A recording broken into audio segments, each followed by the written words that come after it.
a lovely day!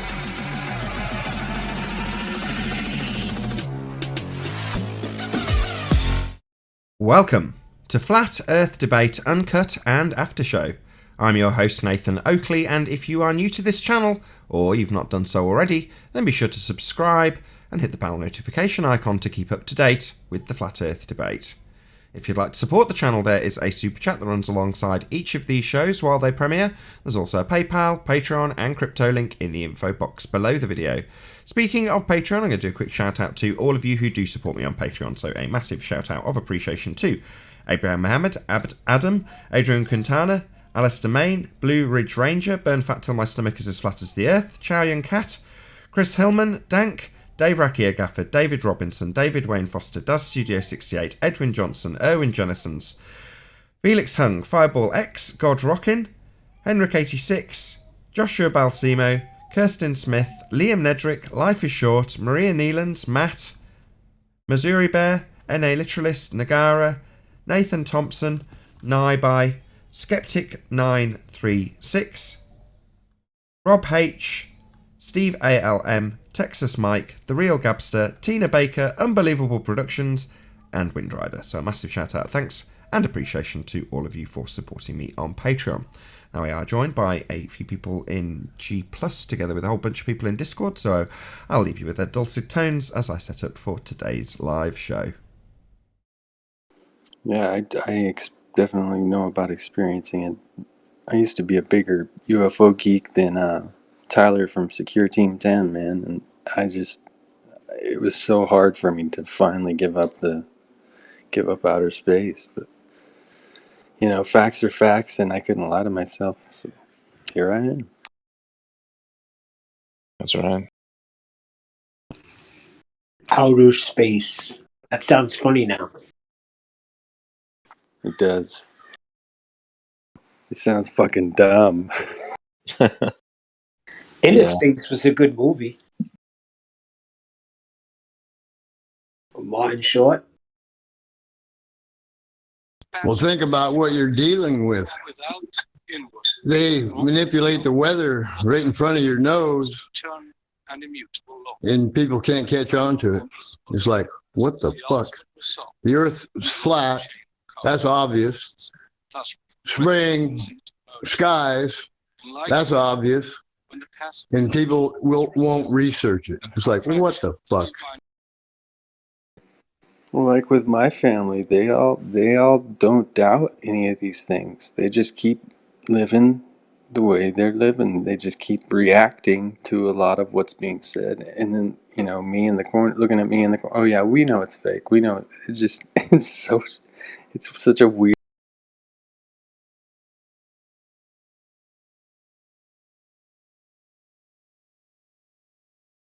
Again, the programming,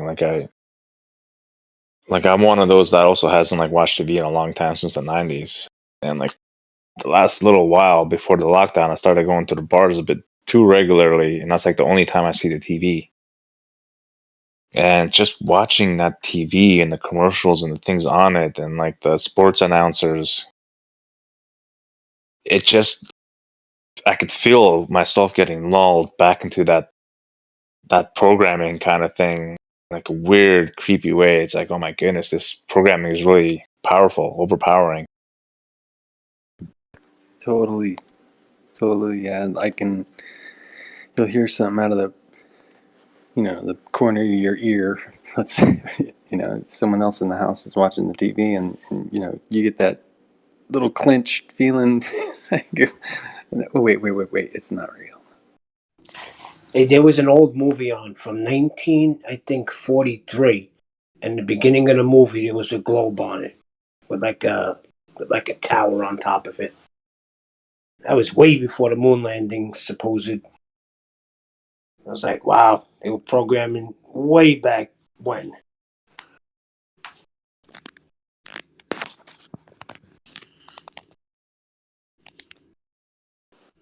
Look at what the first movie ever made was, wasn't it? It was a movie about the moon, about going to it.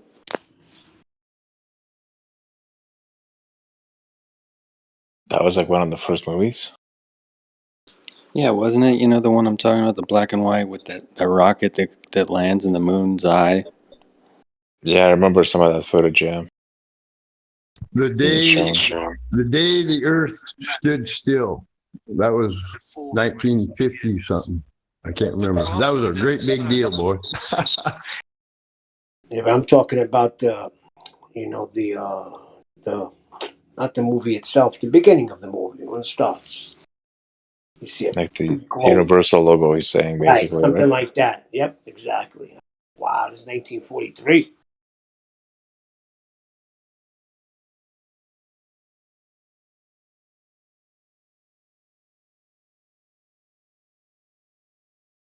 There's that. It reminds me of that saying, like, because it's all like gradual. This programming, and there was that saying, like, if your parents are ignorant, then you're born to like ignorant parents in an ignorant society. Then like you're ignorant in a sense, or I forget how that quote goes.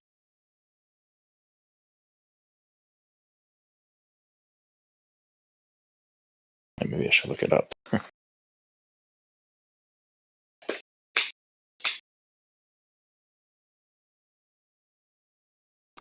Yeah, speaking of ignorant, I wish I could find the clip, but there's this.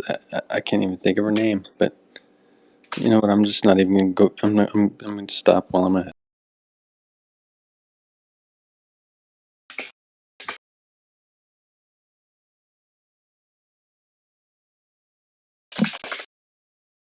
All right, it's something about ignorance being the norm. Let me look it up quickly.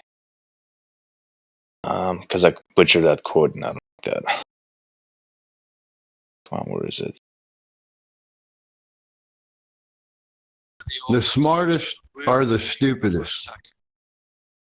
I found it. If a man is born ignorant to ignorant parents that are ignorant, and then society that is ignorant lives a life of ignorance, and eventually dies in ignorance, ignorance is the norm.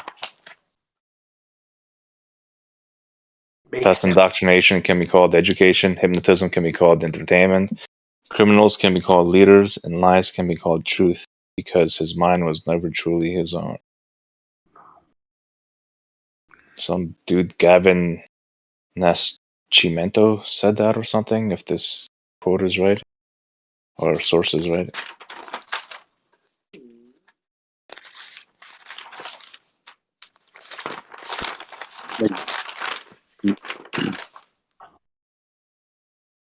Yeah, I'm gonna switch to Google Hangouts. It looks like Nathan was flashing. Yeah, it sounds like 10th Man. Yeah, I see 10th Man's in there. How you doing? Hey, Tim. 10th Man. Something. That's why if a system is really well rigged, you can break out of the norm in good ways, innovation, break out of the way that everybody tends to do things in a tribe or in a family. Let the system kind of take care of itself if the system's functional, that is. Also, there's the system mentality in the people who think they've broken free. In other words, I saw a video by you this morning, for example, where he's got a pastor who's going up to a big group of police officers and saying, "You're not social distancing." And my comment to you was, why are you promoting some normie in enforcing the tyrannous rules that we're now under? Why is that being promoted? Is it a good thing that some random Joe is saying, "Oi, you're not following the rules that we all hate"? And who's enforcing the norms? The normies. Because The normies. Yeah. Yep. Because if the system was functional, people would see in the system that really people aren't social distancing at all. That it's making really no difference at all if they're really looking at the parts of the system that are functional. But the people that are pushing the system want people to comply. So they're going to emphasize the compliance rather than saying, hey, people really aren't social distancing. And there's something up with this germ theory. And so the system is working, but people aren't looking at the functional parts of the system. They're cherry picking what they want to focus on. And that's where the problem is. You're right, but that's not really what I meant. What I meant was, when you have people who like approach us on the other side of this flat Earth argument and say, "What's your explanation for X, Y, and Z?" and you go, "I don't have an explanation for that. I don't know." Well, there's a danger to fall into the same sort of, we need a new model, we need a new system, we need a new plan for all of us together. When, for me personally, it's like the newly acquired information that I have isn't necessarily, to me personally, useful to disseminating to some unseen mass of people that I don't know. Now, don't get me wrong, I've got a YouTube audience, but that isn't necessarily me saying, I want you to all follow my way of thinking. In fact, I say quite the opposite. If you want to still believe in a ball after you leave this show, more power to you, I don't care. But the mentality of most people is to say, we need to change the system. It's like, no, you need to leave the system and never look back. That's my attitude. Sounds like Spurs. Well, when people ask I- for quote unquote a model, they ask for testable elements. You know, the flatness of the land, the dome, the Antarctic ice ring. They want to see what they can test and verify in this quote unquote, model. What elements are testable that could lead toward the flat Earth and help people believe? Because people are rational. Antarctic ice ring? Well, What's they're that? asking us Yeah. what we've tested and what we've verified. And if we demonstrate it to them satisfactorily, what they'll understand, believe, and follow our way of thinking. Well, why would you be concerned with that approach? Why? I don't care if the guy in the audience leaves thinking it's a globe still. I don't care. You know, it's not my journey that he's on. He's on his journey. And more power to you. You know, if your journey takes you into a religious faith of sphere, then more power to you. But the mentality of this having a system, having everybody believing the same thing, having everybody understanding what is real and what isn't real, well, you're never going to achieve that for a start. This current situation should tell you that. The normies are normies and they'll reinforce the rules if they like them or not. Because they see they're like crabs in a bucket. That crab's almost getting out of this horrible bucket. Let's grab it by the legs and pull it back in again. Nathan, Well, I mean, it's hang what was on, that? hang on. Nathan, why does science even have models? Why can't they just show it in reality? You have models when there's a limitation on your hypothesis, when you can't validate it empirically. So you come up with a model, Exactly. just so story.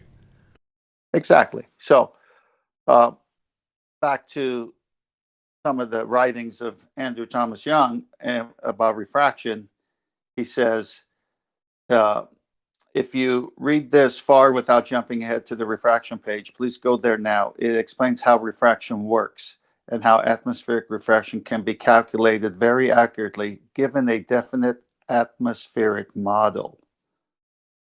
So they have to reverse engineer everything to fit a globe, and since reality won't let them do it, they have to go to models. Yeah. So back to Lemon Bird, is it what he was saying? I want to If hear it's not about in this Antarctic reality, ice ring. I was just saying. Neil, we could hear you talking. Anyway, I was just no, saying a model I'm helps just guide saying if it's. Hang on, Lemon Bird. Let me pose the question to you properly. So if it's in reality, you don't need a model, but because it can't be seen or understood based on the reality view, they go make a model. Now, what if the model they make is to fit something that's not real, like a globe? Because you got other things that prove we're not on the globe. So why do they still hold on to their globe when the other things of reality prove we're not on the globe, like a lack of a geometric horizon?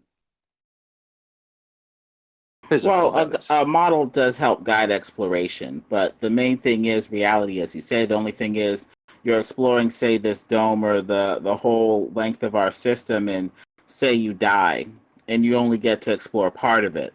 You know, unless you get to explore every inch of it, you're going to need a model to put the pieces together. The lack of curvature, say, a firmament dome, the Antarctic ice ring, the North Pole in the center. You're going to eventually need, quote unquote, a model that brings all these elements together and You at got. least Hang on some on. level guides exploration. Hang on. You missed the whole question. Talked about some absurdity of a model. if you don't have a physical geometric horizon, you can't use the model that you're using, correct? The horizon is flat. Are you listening? You're saying you need a model to further investigate blah blah blah. But if there is no physical geometric horizon, then the model they're using is blah blah blah wrong. But they Yeah. continue to use So it. we're going to need something to replace it. Why? Oh gosh, this is difficult to Because talk to. logical thinking people need something for their brain to chew on. Their brain isn't just going to go to a void. That's what If I'm there's talking no about. model for their brain to work with, their brain goes crazy. That's what I'm talking about. So you're worried about the illogical normies and their lack of ability to actually process this stuff and giving them to in a digestible format so that they can accept and understand what you understand. Why? It's illogical for a person to go from an option, no matter how bad, to no option on the normie side. They need to have something to jump ship for. Oh, Otherwise, they're they not gonna jump need. ship. So you know what they need, do you? That's interesting. I Maybe you used to should be be the one new of them. leader.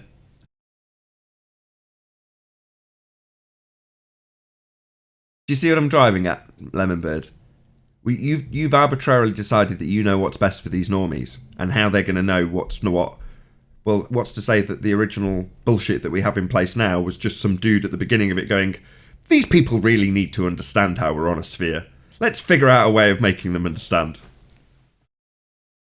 Logical people aren't going to jump ship for nothing. You need to offer them another option. Otherwise, they're not going to jump ship in some cases. Why do you want them to jump ship? Why do you care? Otherwise, they'll just hold on to the globe like a life raft. Yeah, you keep talking about this ethereal they. Who are these they? And why do you care so much about The them? normies. Why do you care about the normies? I used to be one of them. You used to be, but your journey deviated at some point, right? I saw the other options that were out there. But you saw them with your eyes and your processing and your cognition, and you want to give that to others and you can't.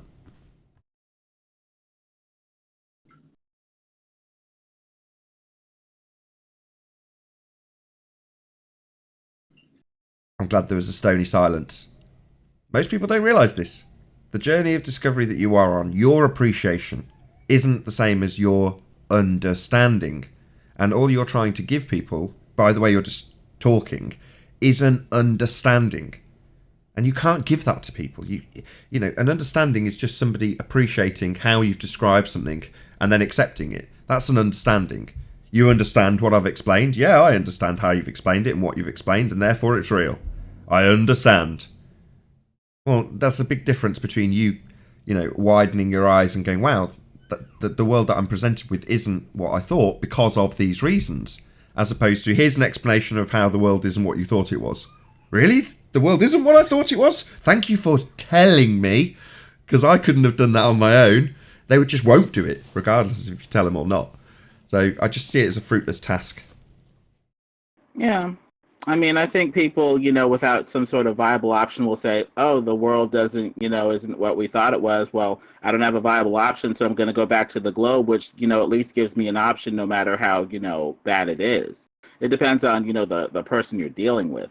But I don't know. Different people react differently. I'm not moaning at you in the same way as I'd pin on Spurs the fact that he's an evangelist for this subject. You know, he wants to convert the masses. And I don't think you're the same. You're just talking about how we communicate with people as opposed to you being on a religious path to converting the millions, right? I don't think you're the same as Spurs, Lemonbird. I'm just saying the way you're describing it, if I'm going to analyse it to the nth degree, I honestly think is fruitless. I think you can only come to this information by your own volition. And me phrasing things in the most concise way or unpacking what someone else has said that's wrong doesn't seem to change anybody's opinion, because that's all they're hanging on to. Their cognitive dissonance, as we described earlier, and their opinions and their religious faith. That's all they've got, and they don't care what we say. If anything, they'll look at what we say and try and unpick it and find nonsense within their own rhetoric that they can hold true to, even if it doesn't necessarily counteract what we've said. That's the path they're on. So trying to say, no, you're on the wrong path. You're trying to unpick something that's factually accurate, and you're like, yeah, but in my model, it's like, you're on a loser. There's a obvious life experience we all have experienced up to now, no matter what your age. there's like-minded people that we hang around because there are common threads of interest. And when you take flat Earth and you want to go out to the masses, you're still going to run into the diversity of people not being like-minded with you on previous, topics before you even bring this topic up. And I've noticed that. I've noticed that I can come on this show and there's like-minded people on the flat Earth side, but there are differences even among us. But we agree on the flat Earth. Can you imagine that with the population in the world? How They're many not like they're hurdles there not, are? but they're not like-minded. That's the point. No, on this topic. Just Yeah, on this on this like you topic, and I are like-minded on this topic. yeah, But and the normies aren't. we may like different, but we may like different foods, different drinks. We may not be like-minded in those areas, but we're not sitting here trying to change each other on those things. No, but I'm just saying to have that attitude is just beyond normies, in my opinion. I just don't think it's capable. I don't think we are capable of converting normies to our way of thinking. Not our Agreed. viewpoint on the world, not our ideas about the nature of reality, just the way we process things cognitively. We can't give that to somebody who's a normie. You just can't do it. I 100% agree. That's why I say you can't push a rope. You have ears, you hear, eyes to see, you will see. You find them, you don't make them. Well, this is the thing that I can't stand about the education system. It's like you're on your own generation after generation after generation to reformulate knowledge. There's no body of knowledge that builds itself in an institution where you don't have to reinvent the wheel over and over and over again. And us as flat earthers, we can help lubricate that process potentially for the people that are coming. They don't have to have it as hard as us. They don't have to pick out all these elements like we did so that, they can come to it, and have an easier time of it as opposed to having to reinvent the wheel over and over again. Because some people just don't have time for that, especially, I think a lot of the normies say this really doesn't work. Deep down inside, they know it doesn't work, but they don't know what other options are out there. And having a model helps anchor it back to reality. That way it That's can be not going to tested, verified, potentially one day. that's not going to change anything, Lemon Bird. Here's where I'm coming from with that statement. People are afraid to put their beliefs or statements on the line in public or in a small group because they're afraid of ridicule and other things like that. So we can give them all the proofs they want of flat earth versus globe on this show. And then they're armed, ready to go. Now they're at their friend's birthday party with 30, 40 people. Are they going to bring up the subject? Or no, because see, the world's been programmed to ridicule anyone who says flat earth. So it's an issue of their fear or no fear.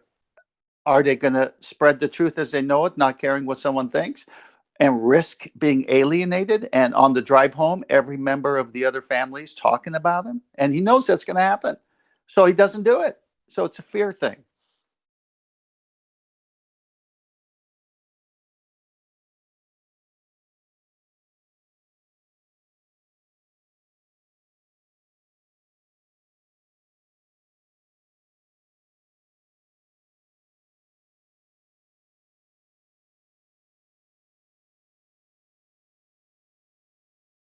Four minutes. We'll start live.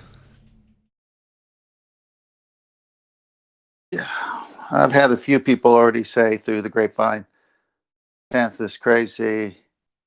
That guy, I'm never going to listen to him again. I like it. I like to find out who will stand up for what they believe, accept, research, willing to put their name on the line. I like those kind of people.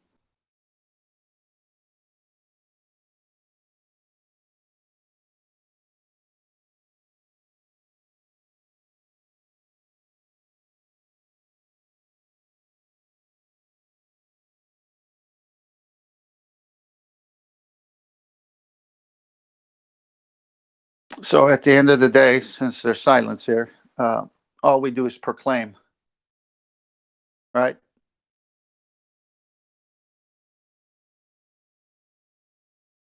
Proclaim. Yeah, that's all we're doing is proclaiming a truth, willing to have a conversation if they're willing. And we're not in charge of what a person does with his or her life. They are. It's kind of like the gospel. We like just preach the word, and God gives the increase. It's human nature too. Try telling someone to do something, and immediately they want to fight you, right?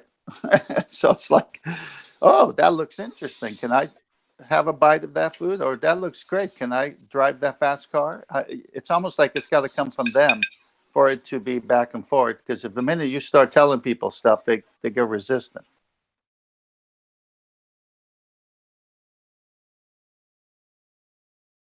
Being in sales, I used to walk in stores and the salesman who wasn't trained properly would just approach me real quick, real fast. And it's a put off because first of all, you don't know why I'm there. Maybe I'm just browsing. Maybe I'm going to buy something. You're not sure, but you want to make a commission. So the salesman who's only interested in the commission is fast to act. Whereas a seasoned trained salesperson is going to ask questions and be subtle about it. Like, look, if you need anything, I'm over here, but enjoy the inventory we have. And walk away. Now, I like that guy because that guy respected my time and space.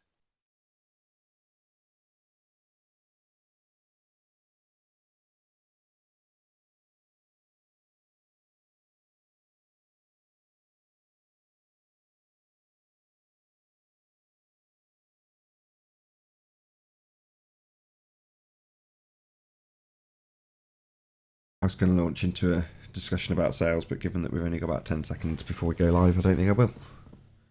I'll buy it now.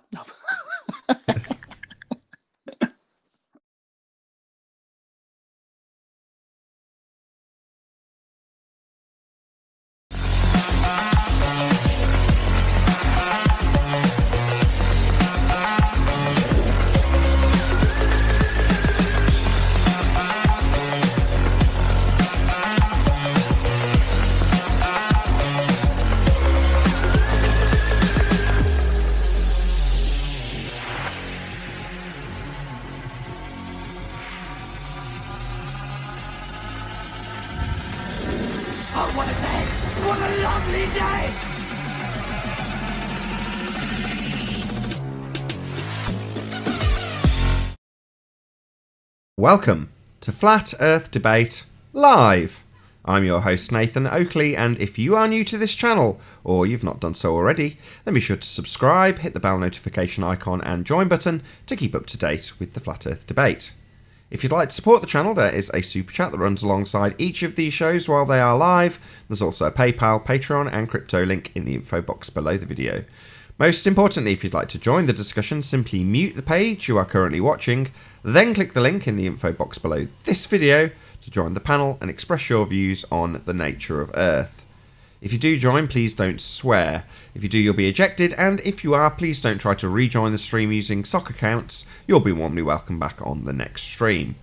Please also share the show on social media. Sharing the show obviously increases the live audience, but this in turn increases the chances of a more diverse panel, so please share the show on Facebook and Twitter. And one last time, if you're new to the channel or you've not done so already, then be sure to subscribe, hit the bell notification icon and join button to keep up to date with the Flat Earth Debate. Now, we are joined by Righteous Force and 10th Man, together with a whole bunch of people in Discord, so welcome one and all. Hey. Man, me and 10th always overtalk each other when we say good morning. Hey. We're like-minded. Yeah. Hello, everyone in Discord. Hello. Morning. Good morning. Any signs of a physical sphere edge horizon formerly known as Earth curve? Not from Sacramento Airport.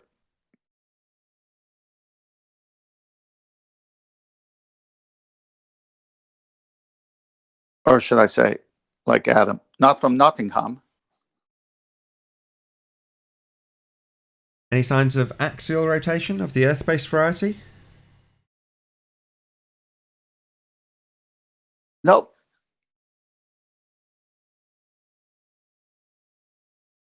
Just you I answering like these questions today. Take it, 10th man. I guess so. I guess so. So bring it on. I don't feel any motion, no axial rotation of the Earth-based variety. I do feel motion in my car, or if I get on the carnival ride, however.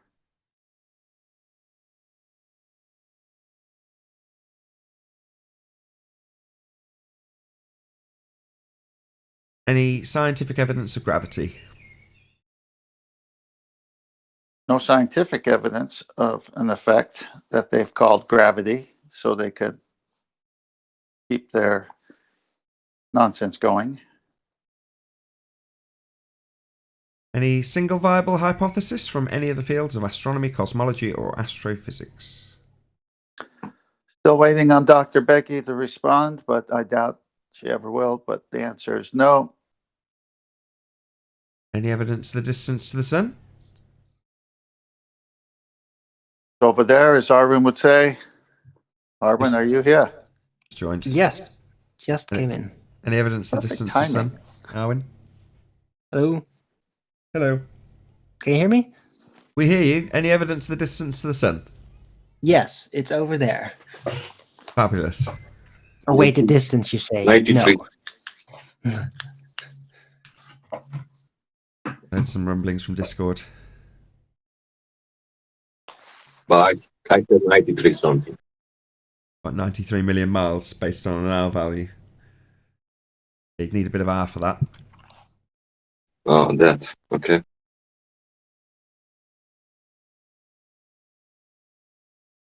Any evidence of a self-perpetuating molten iron core at the centre of a presupposed spherical Earth? Still digging.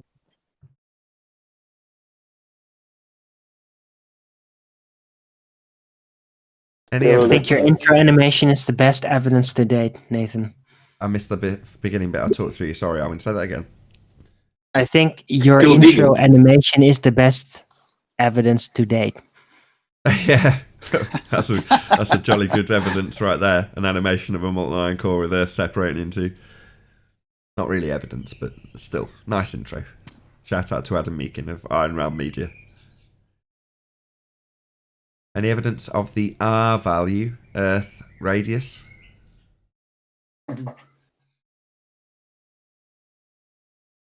Black Swan.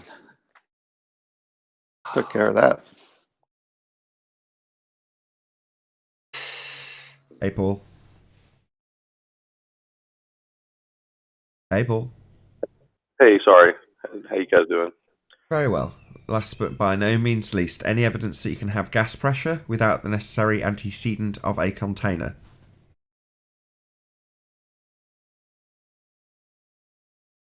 Nope.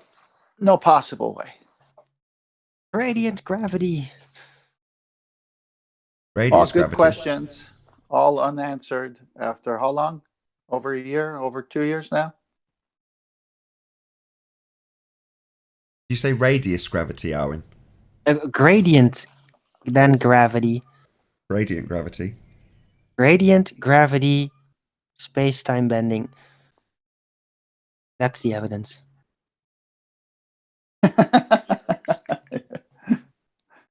That concludes the housekeeping. What's the name? Emma UK put out a clip, I think it was from Jose's channel, with Bev Try Thinking and Bob the Science Guy. He's talking about establishing level with a water level. And all Bob the Science Guy can do is insert the fundamentalist religious presupposition that it's automatically bending by presupposition. He's got no justifiable reason. And after about 2 or 3 minutes of Bev dragging him around by the short hair saying, no, level's level. It's establishing a level plane. That's a geometric term. This is what it is. And you're just asserting that it's curve. And then he says, oh no, you're going to have a difference in terms of what the water levels are showing.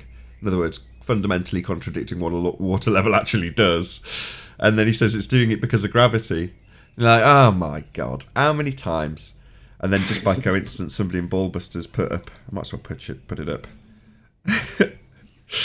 It's got a bit of swearing in it, but there we go. Oh, Evidence, that's a good one. motherfucker. Do you have any? Say gravity one more time. Oh, it's brilliant. Love that one. I just thought that was quite funny and appropriate. You got any evidence? No, but I've got this thing called gravity, and I'll assert it to force whenever needed. It'll force things to do things globy. Yeah, but isn't it an effective strategy just to bring up gravity? Because by just saying that, they just bought the whole discussion another 5 minutes of you having to explain why gravity isn't what they think it is in order for them to presuppose that it could be a solution. So they just bought 5 minutes at least red herring time every That's all they time can just do. by saying gravity. Yep, correct. Or angular momentum, or a whole number of buzzwords that they just throw in just to obfuscate you win.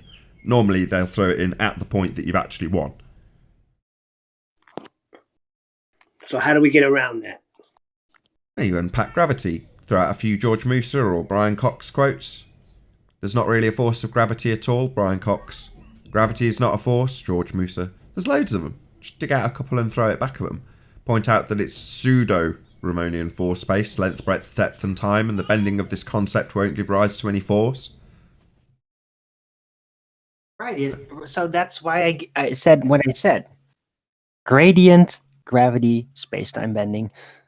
That's the summary of the 10-minute debacle that breaks out every time somebody starts to say, yeah, the gas pressure and then on to gravity. It usually does go that direction, doesn't it? Direction. Boom, boom. Not that type of direction. No, the direction of the conversation. If you bring up gas pressure without a container, it's likely that the gradient will be brought up, and then it's realized, why do you bring it up? Well, because gravity is causing the situation. And then, so usually from gas pressure, it does go to gravity. Well, if you think about the incoherency of the rhetoric, okay, we're supposedly spinning at 1,000 miles an hour at the equator. The atmosphere is in lockstep with the spin, but the centrifugal forces don't even sling the air off of the so-called spinning globe either. You see where I'm going with that? And also, the gravity gets weaker as you get higher. So if a particle gets further and further away, then the less the gravitational force is applied. So it's just, the whole rhetoric doesn't make sense. Hang on. Let me bring in the next word. Velcro. So all we're doing now is detailing their excuse why we don't have Coriolis effect, all of it in violation of natural law. So it's meaningless nonsense, despite the fact that the gravity you would be describing is 100 years out of date anyway. It's not adhered to by the current crop of pseudoscience priests. Well, actually, no. As gravity weakens, that is actually the Einsteinian version. The Newtonian version is that gravity has the same strength no matter how high you go. So really, if you use that's what I'm saying. Using the current rhetoric, gravity weakens as you get further and further away from a mass. What's weakening if it's not a force? This so-called pseudo force that doesn't exist, that you're supposed to think of as a force. So the pseudo force is weakening.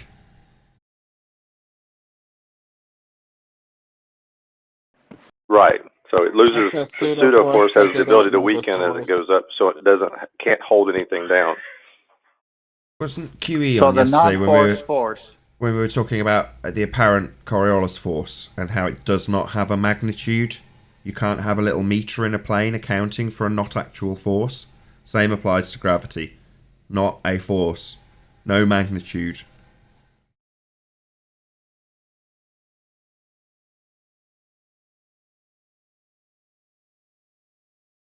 So the non-force force, that isn't the force. Sleeping Warrior is just some bit from the chat. A force is a cause, an acceleration is an effect. Simple as that. Yeah, a force is a push or a pull. An interaction, something mechanical potentially happening to something else. Something forcing it to do something. That's what forces are. Not, well, it doesn't actually do anything or cause it to change in any direction whatsoever. That's a pseudo-force. Well, you don't have to account for pseudo-forces. They're not real. They're not actual. Nothing's actually happening. It might appear that something's happening, but it isn't. I don't even understand why they had to call it a pseudo-force in the first place. Why did they even feel the need to put that comparison out there like that? Because the Newtonian version was debunked with a helium balloon. Okay. The universal law Are of you saying gravitation, pseudo- mass attracting mass until you get to a mass that isn't attracting, it's repelling, like a helium balloon. Not talking about Coriolis pseudo force? Either gravity as a pseudo force, Coriolis as a pseudo force, any force that's not actually a force.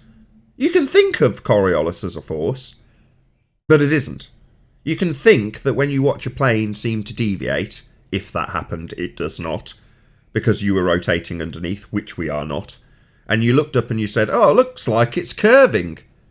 Well, it's not. It just looks like it is because you're spinning underneath it. Well, that's not a force that the plane needs to concern itself with. It would have to concern itself with the ground rotating underneath because that would shorten flight times. But the effect of Coriolis, i.e. a not actual deviation, you don't have to worry about that in the plane. You can't even observe it from that reference frame. It's irrelevant from that inertial reference frame if you're in the plane. Nothing ever will occur in terms of Coriolis effect to that plane.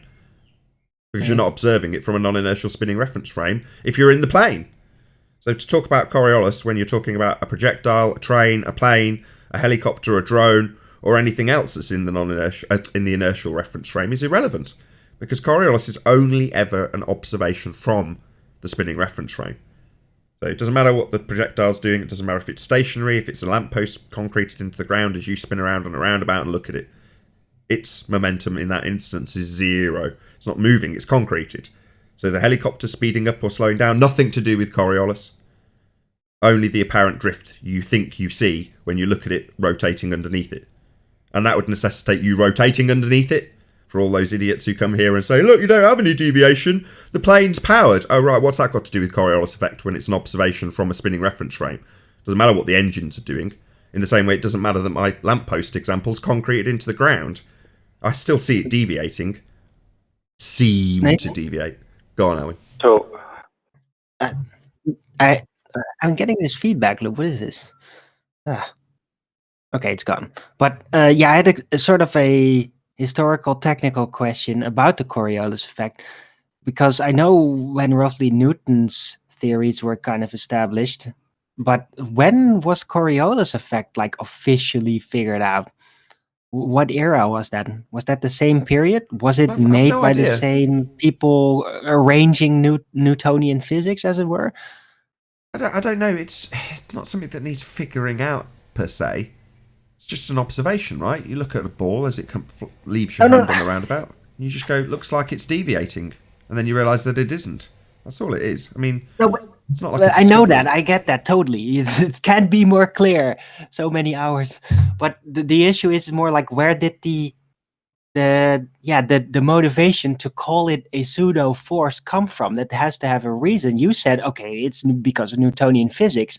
But if it was established, the Coriolis force, which doesn't really have to do anything with forces, if it was established much later, then it's not that logical to me that it would be just to associate something that's not a force with a force because of gravity. No? No, nothing to do with gravity. The Coriolis force just means something spinning. When you see water circling a drain, that could be likened to a Coriolis force. No, it's it when couldn't. something is spinning No, it and couldn't. something else is No, deviating. wrong. Stop. What do you mean water going down the drain could be equated to Coriolis a force? No, unless you are actually in that swirling water, rotating with it, watching something seem to deviate, sod all to do with Coriolis effect. No, water going down the drain is not Coriolis effect. Coriolis effect is you rotating, not the water rotating. You in the water rotating if you're in a giant whirlpool and you're looking as you're spinning around in a whirlpool up at something that's fixed on the bank, for example, and you go, wow, that thing on the bank looks like it's curving because I'm spinning down a whirlpool.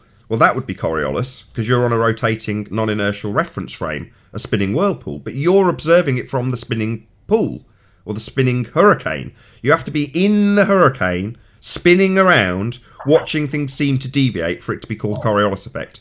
As for things that you watch spin, that's not actual deviation. That's not apparent deviation. That's an actual spin direction. come on, Nathan. You know that whirlpool that water's moving in a straight line. You do know that, don't you? Come on. For what lemon birds to make sense would mean that you're watching something that's actually going straight, you're spinning underneath it, and it looks like it's curving. In other words, you're watching a river from a roundabout, and as you spin around on the roundabout, you go, that river looks like it's bending around to the right as I move towards it. Well, obviously the river's not moving at all. It's a river. It's not suddenly moving its banks, but because you're spinning and looking at something that isn't, it seems to curve. Well, that river seeming to curve is a not actual deflection of the river.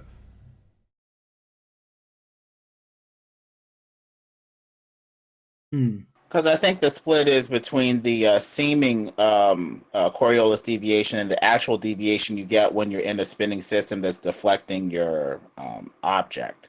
I think that's where some of the confusion lies. No, the object does not deflect. No, the object doesn't deflect. If I'm on a roundabout, Lemon Bird, right, so I'm on a merry-go-round or a roundabout, and just off to the side of the roundabout, lighting the roundabout, is a lamppost. And it's concreted into the ground, it's lit up, and it's above the roundabout. Now, as I spin underneath the underneath the lamp on the roundabout, I'm spinning. And the Coriolis of force that you're going to describe is you looking up at the lamppost and watching the lamppost seem to come towards you and seem to move away from you as you rotate underneath it. Well, that observation, what you're actually looking at, in this case a lamppost, definitely doesn't have an actual spin direction. The lamppost is fixed.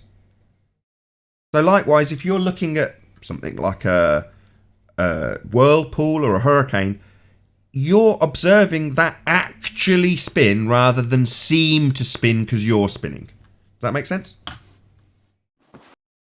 Well, in this philosophy, motion and forces are expressed as straight line vectors. Anything that makes it go off of its quote-unquote true straight path is going to be interpreted as a force. So yeah, pseudo-force. For the people in this philosophy, they need to explain why things do or do not go along their quote-unquote straight path that they quote-unquote would normally go into. Right, but a whirlpool going down the drain isn't normally a straight path, is it?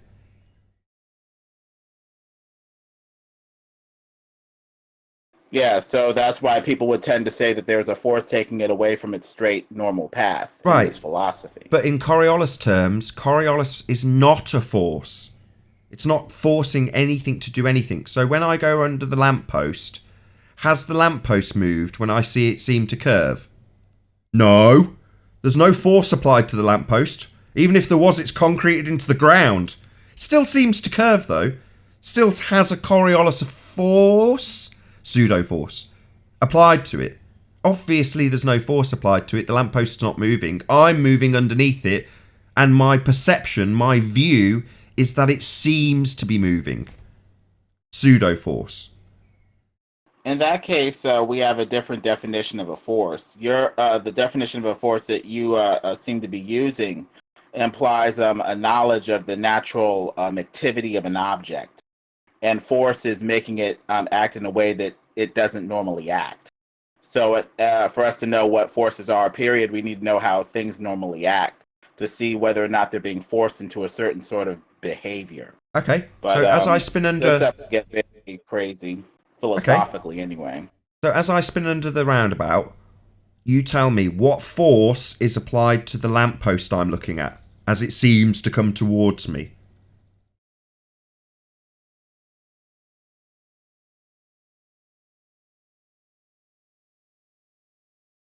To the lamppost, there's no force to the lamppost at all. But you're seeing Coriolis force. That's what you're observing when it seems to come towards you. That is the Coriolis force. Well, spinning objects or objects in a spinning frame do appear to have some sort of deviation from their straight path. If you go with the philosophy that forces and vectors are normally expressed in a straight path. Based off of that philosophy, something is making it curve and go away from its straight path, and that's enough for a force for their ideology or whatever. Yeah, a pseudo-force. As I say, there's nothing moving the lamppost, but it's still seeming to move in a curved path. Well, that's nothing to do with any force applied to it. It's you rotating underneath. Therefore, what you have and what you observe is a pseudo-force moving a concreted lamppost. Obviously, the concreted lampost's not moving. But you see it seem to move, but there's not a force there, just a pseudo-force. Can I ask you about the lamppost, Nathan, real quick? Is that you can, but I just want to shout out Al Junkie, who says, favourite food for a globe seller is word salad, smiley face. Thank you very much for the super chat. Also, Emma UK. Right the hand would love to be unbanned and join. I don't have any control over the server. I didn't know it was banned. Sorry. Go on, Paul. Well, all he has to do is apologize and he can come back. There you go. There's Simple. your answer from a mod in the server that isn't mine. Go ahead, Is Paul. the lamp post in Narnia? No, the lampost's on the ground. So it's a pseudo force, but if it was in Narnia, it would be a real force, right? No, it'd still be a pseudo-force. If you were underneath it in Narnia, you can still apply this pseudo-fictitious, non-actual force to a lamppost with you rotating underneath it. In fact, you don't even need a roundabout. If you just spin around under the roundabout and look up as you do so, the lamppost looks like it's moving. But in reality, it's just you twirling around underneath it. Well, that seeming to curve wouldn't become an actual force because you're in Narnia.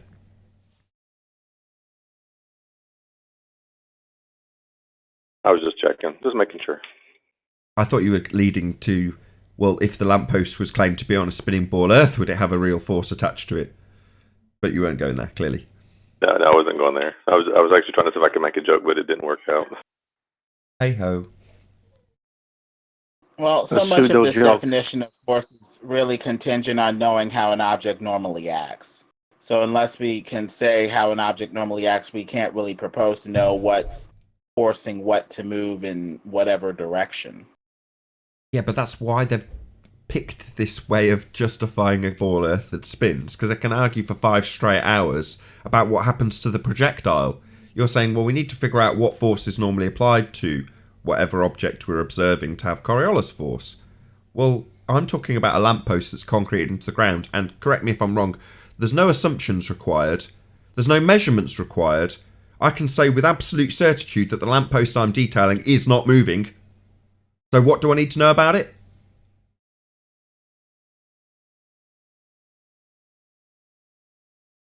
You know, so much of relativity is asking, are we moving and or the other object moving?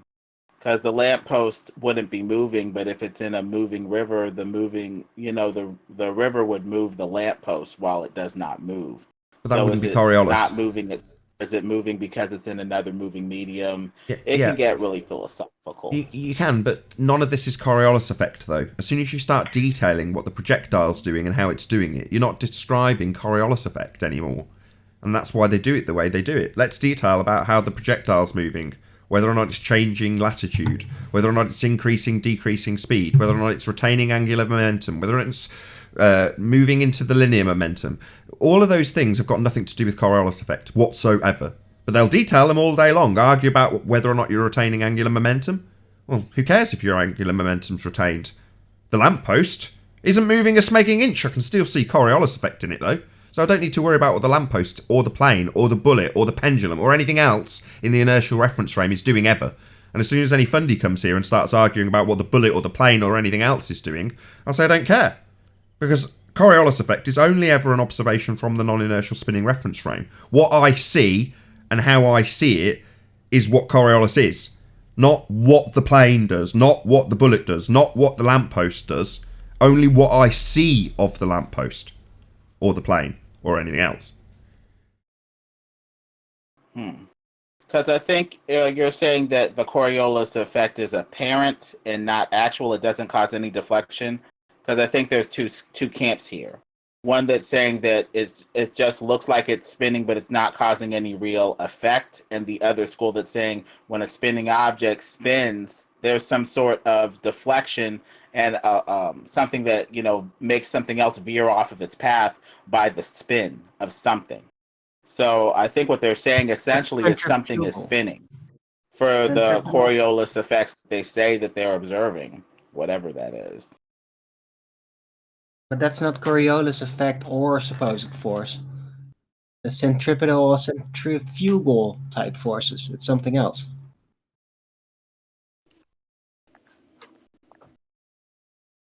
Because the centrifugal and centripetal forces are just toward the object that's spinning and away from the object that's spinning. But on an object that's, like a ball, when that ball, spins, you're going to have like the tie-dye appear to deflect. I keep telling you. Coriolis was I keep telling you, you're detailing stuff that's happening to projectiles. And it's irrelevant of Coriolis. Doesn't matter what the projectile's doing. At all. That's all they want to argue about, though. That's what the globeheads want to argue about, what the projectile's doing. Because the causes of Coriolis effect is Earth rotating underneath stuff in the inertial reference frame. And to see Coriolis effect, you're observing it from that spinning Earth. So you're only ever going to have a Coriolis effect if you're on an Earth that's spinning underneath things. And that doesn't happen. So what do we argue about? Whether or not we're spinning underneath stuff? No, we'll argue about what the projectile does. That's their trick. Now, I only figured this out a couple of days ago with Zanuck after a 5-hour extravaganza. But that's how the magic trick works. I never really understood why we ended up arguing for 5 hours straight. Now I know. Because they'll detail what the bloody projectile's doing, when they should be detailing what the observation from a spinning reference frame with you turning underneath stuff should be doing.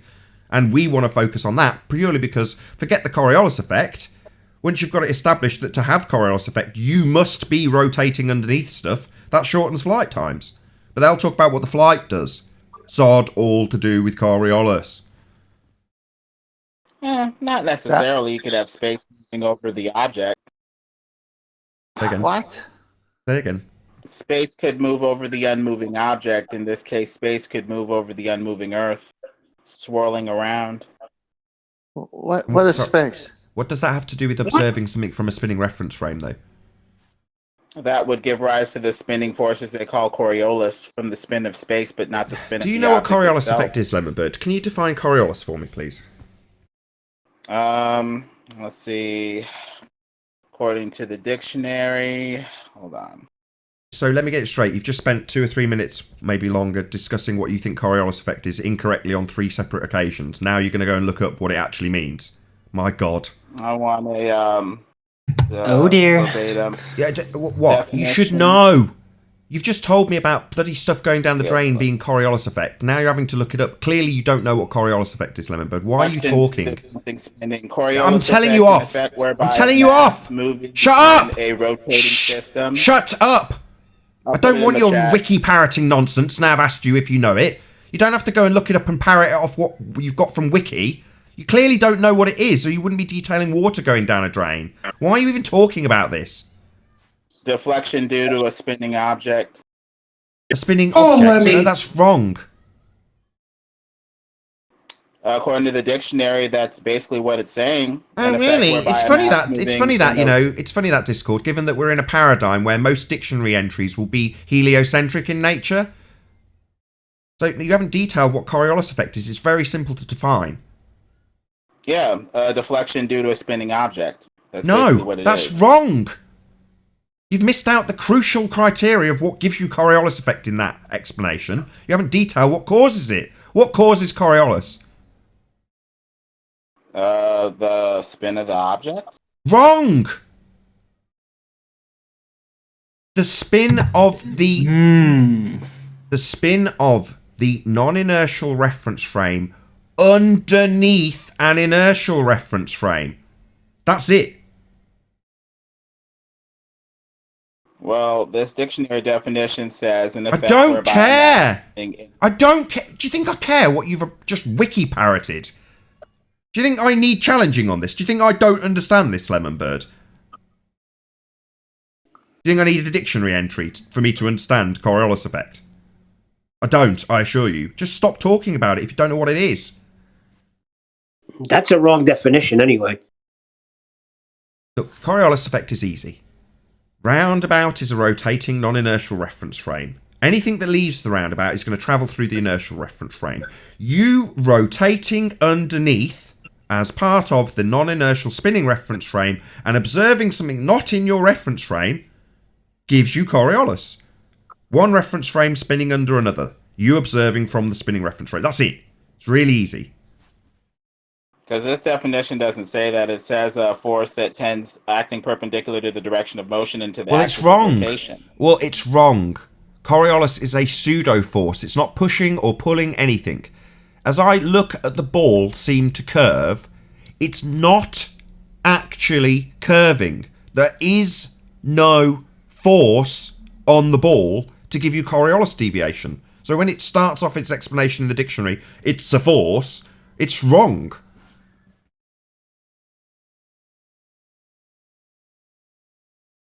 Lemonbird, what does apparent deflection mean to you? That it's not real. That there's no deviation from its normal path. Well, and what reference frame is it in when you say that? In the non-inertial reference frame? Wrong. Wrong. So you need to understand how this works. It's not complicated once you understand it. But if you don't understand it, you'll assert that, no, this is happening from the non-inertial reference. No, the projectile's in the inertial reference frame. You're on the non-inertial reference frame observing it.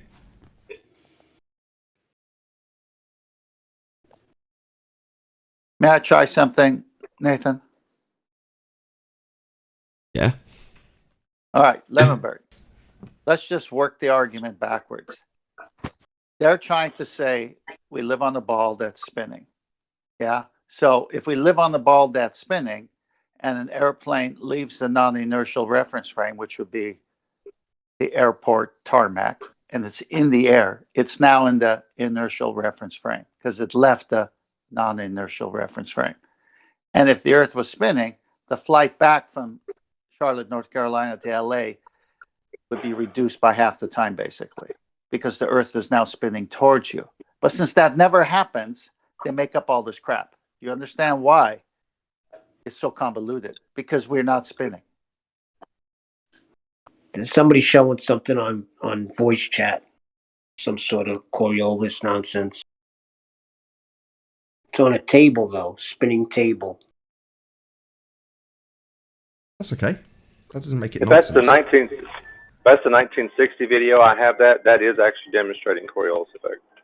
I have that video. Yeah, but he's not explaining it right. He swears that you got it wrong, and he's got 5 experiments that prove space-time. Who has? Regicidal? Something like that? I don't know Who what has? his name is. Who are you talking about? Regicidal? I told him come on and pipe up, but he won't. He's right under me on Discord. That is. Oh, no, I saw the video. That is the video that describes Coriolis effect. If you watch the video completely, he's only showing you one piece of it. The guy that's on the one side is pushing the puck away from him, and because the table is spinning underneath, it appears from your vantage point that it's curving, but it's not. It's actually moving in a straight line. So that video is actually a good video that talks about the Coriolis effect.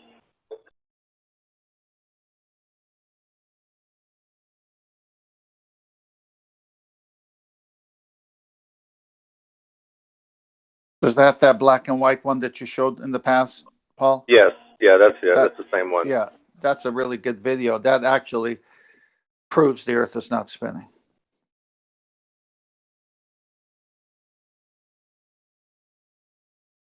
They claim it proves the Earth is spinning. I don't know. Well, that's why they're brain dead. I mean, Yeah. what can you do with the Come on, mental illness? Regicidals. We can't fix Speak your everything on pain. this show, you know.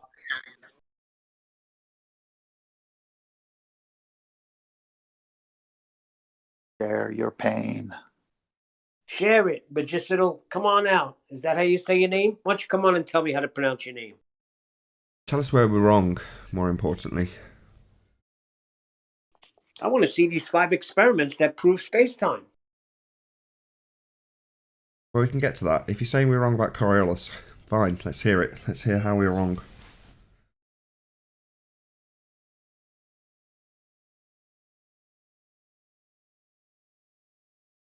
Hello? Dude, you're on the panel. Live show. That's what I told them.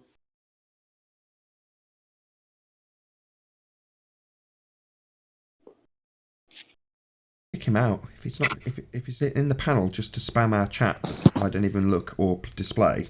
Just kick him out. No point being Who here, is mate. it? If you're just here to troll the chat on a live show, go in the I live did tell stream, him that. troll You're that not going to chat. contribute to leave. If it was Regical, he was on mute. I just took him off mute. Well, and I was just saying too that that's a good video describing Coriolis, so I don't understand how we're wrong if he's saying we're wrong by what that video is describing. Just please explain.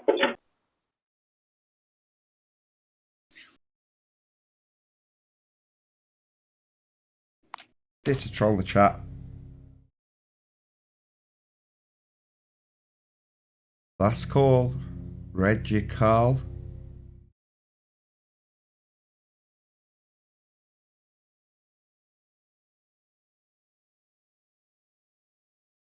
I give up. He's typing something. Let's see. I don't care what he's typing. He's in the voice chat. He says he's making waffles. He'll come after he's done making waffles. So he's waffling. Well, thank you. That was perfect. Waffling. I say it's fine then. Right. Talking crap, but he Says doesn't that's want to come Kosho. on. Hold on. That's Kosho, Nathan. That's Kosho. Oh, okay. Thank you very much for letting me know, Emma UK. Also, another shout out to Al Jungi, who says, "You got your ass handed. Don't be bitter, Lemon Bird."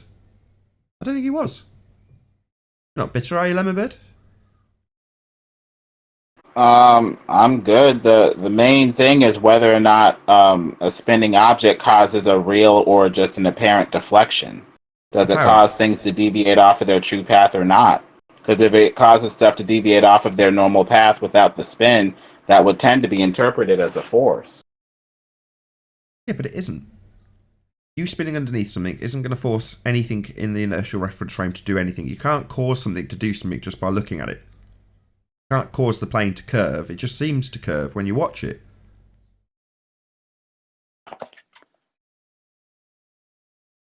Remember, this isn't that difficult.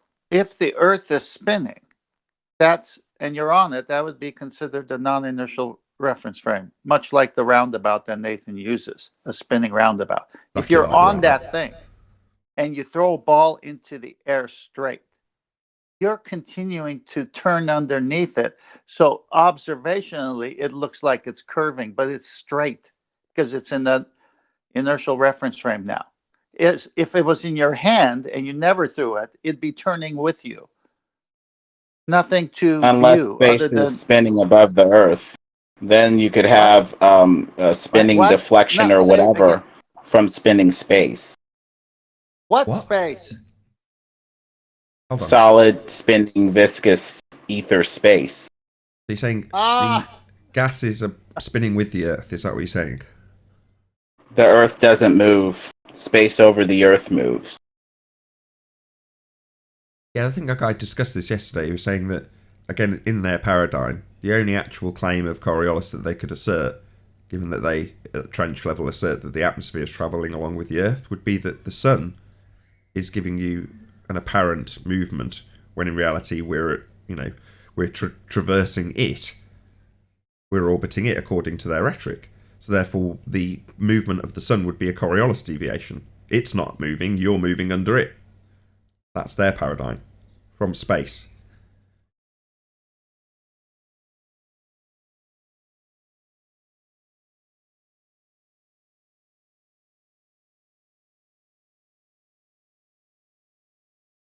Lemonbird, what does the so-called ether have to do with Coriolis? The spinning deviation would come from the spinning space, not the spinning Earth. Say that again. The rotation would give you Coriolis. No.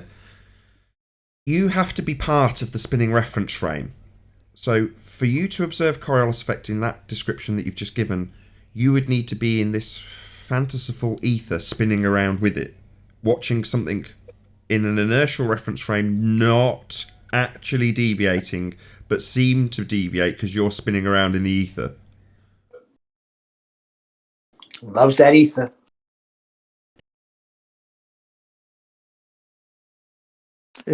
put me to sleep last time I met it. Boom, boom.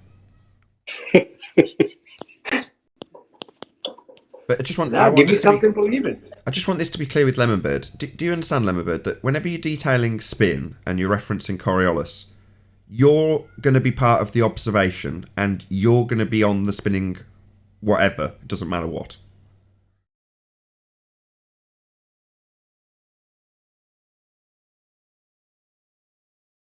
You're on mute at the moment, Lemonbird. I don't know. I guess I'm going to have to study up on this to see whether a spinning object causes an apparent or a real deflection from a thing's normal path, whatever that is. Otherwise, this Coriolis thing could be interpreted as the spin of the space above the Earth that's not moving. I think it's been erroneously interpreted as the Earth moving when really it's space above the Earth that's moving while the Earth stands still. With the ether. That might be the case. Or it might not be. But that's not Coriolis effect. You observing something spin isn't Coriolis effect. You being part of something that spins and watching something that's not part of that reference frame that's spinning, that's Coriolis. So whenever you detail something above your head like a hurricane, or in this instance, ether spinning, you watching something with an actual spin direction is not Coriolis.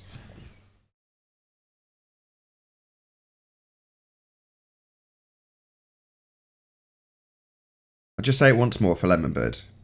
To observe Coriolis, to be detailing Coriolis, you are going to be spinning and watching something. That must be the case to be describing Coriolis. You watching something while you spin. Can I say maybe real concisely too, maybe a different wording?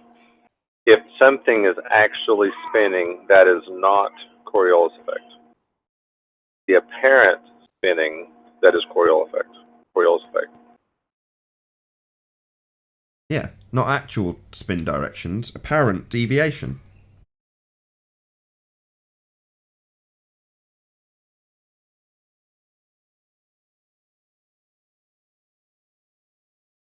I mean, in that video, if you watch the video, it looks like the puck is spinning, but it's actually not. It's actually going straight. Yeah, you've got retards in the chat. Evergreen. Nathan Oakley, why don't we see hurricanes crossing the equator? Who gives a shit?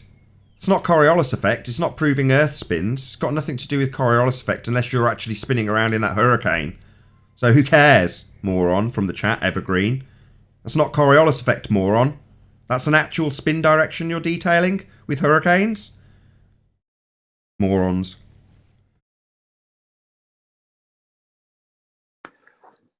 It's amazing when they even look up in their own textbooks. It's a fictitious force, and why they give it any validity after their own mad professors call it fictitious.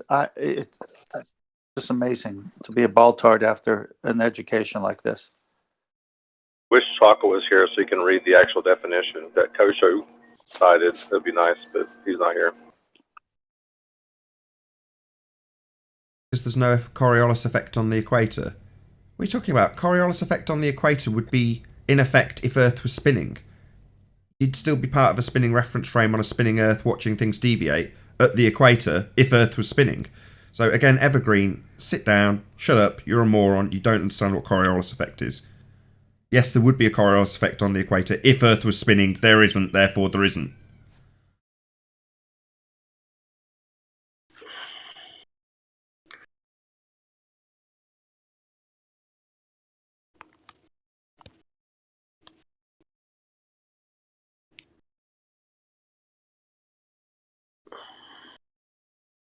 So how can an apparent deflection cause a hurricane to spin? It can't. Unless the hurricane is actually a wind travelling in a straight line and you look up at it from a spinning reference frame and see it seem to curve. Seem, meaning it's travelling straight and only seeming to curve. Unless that's the case, which it isn't when you've got a hurricane, it's got an actual spin direction. Coriolis is a not actual force. So describing what hurricanes do is irrelevant. Again, you're detailing something that's occurring in a claimed inertial reference frame, when Coriolis is an observation from a non-inertial spinning reference frame. So me observing a hurricane with an actual spin direction, that's not it seeming to curve as I rotate underneath it. That's not Coriolis effect.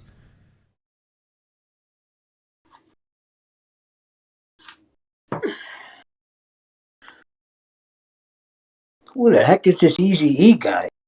That's it. I'm done with chat. That's it. Come on the show.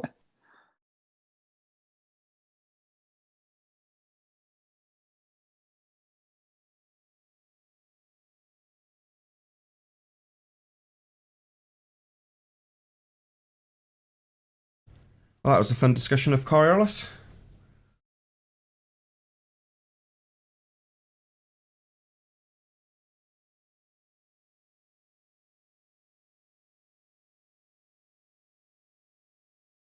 Hey, Nathan, About the I'm 5 going to experiments. post that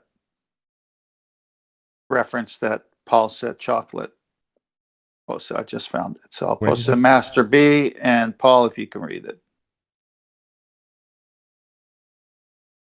Second. Okay.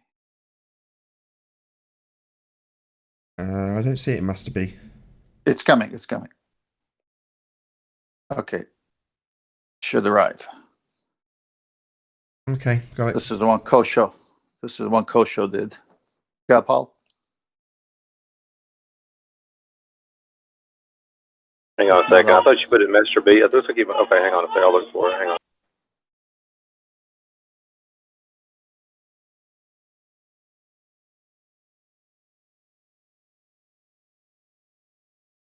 I've got some I could background read. noise.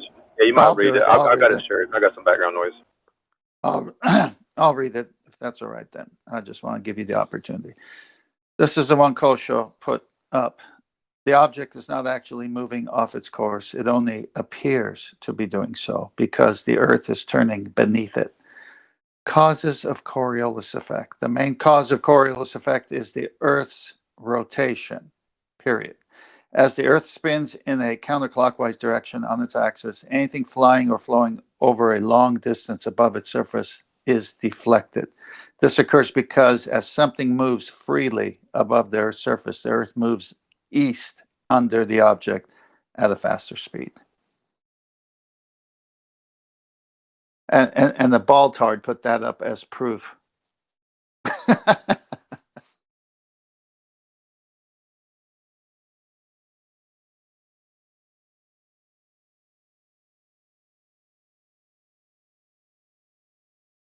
Yeah, you're going to need an inertial reference frame with a non-inertial reference frame turning underneath it to have a Coriolis effect. And if that's the case, you're going to reduce flight times because Earth's rotating underneath planes. There's no getting around that.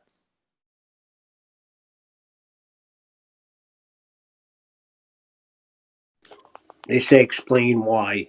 Explain Yeah, why. I think you've these done it a people million are- times. I don't mind explaining again and again and again.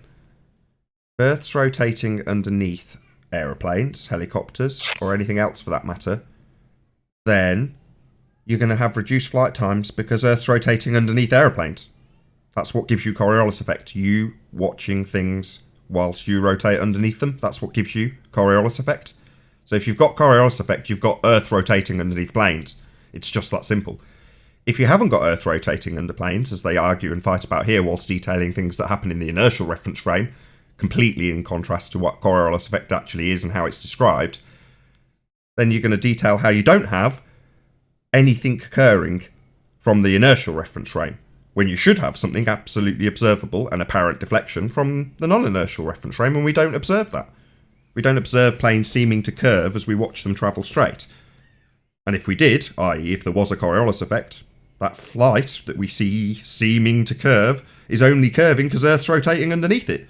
Therefore, flight times would be reduced. Simple. They spend their whole time fighting the deviation that should be there because they can't prove the Earth is spinning. And then they get lost in these stupid arguments about fictitious force and apparent deflection. And they actually think they could make it reality just by talking about it.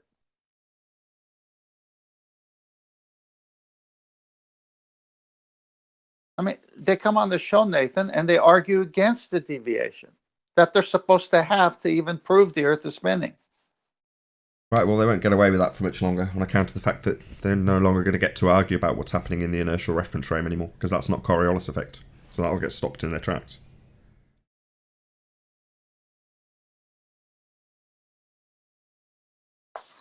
Yeah, deception. Under this. I have noticed since the Black Swan, they're going back to old arguments.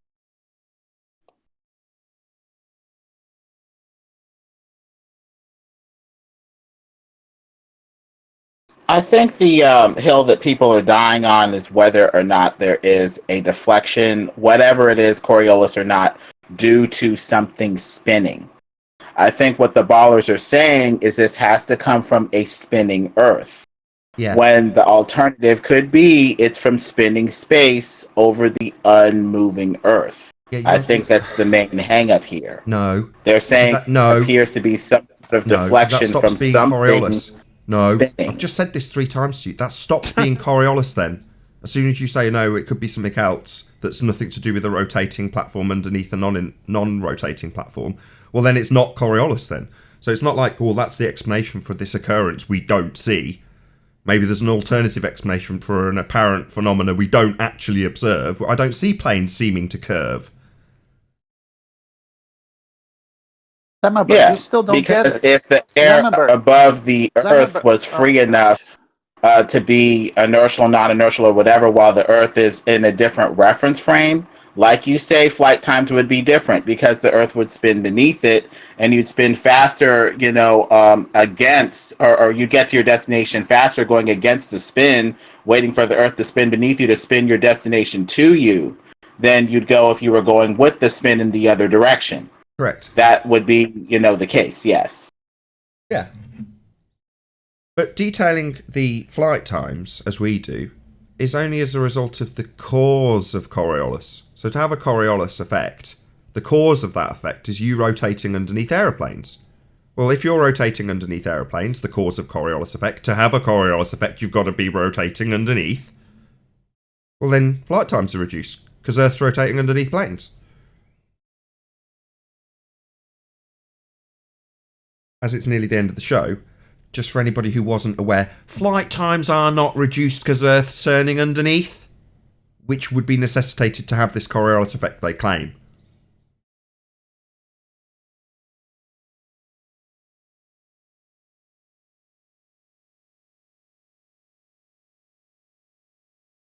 All you'll ever get from globeheads is the assertion that you have 15 degrees an hour proving Earth spins. What they don't add on to their statement is 15 degrees an hour of the Earth rotating underneath. They don't add that bit on, because then your follow-up, your rebuttal would be, if Earth's rotating underneath at 15 degrees an hour, as claimed by Pendulum and Gyro, then it's rotating underneath planes at 15 degrees an hour, and it would shorten flight times.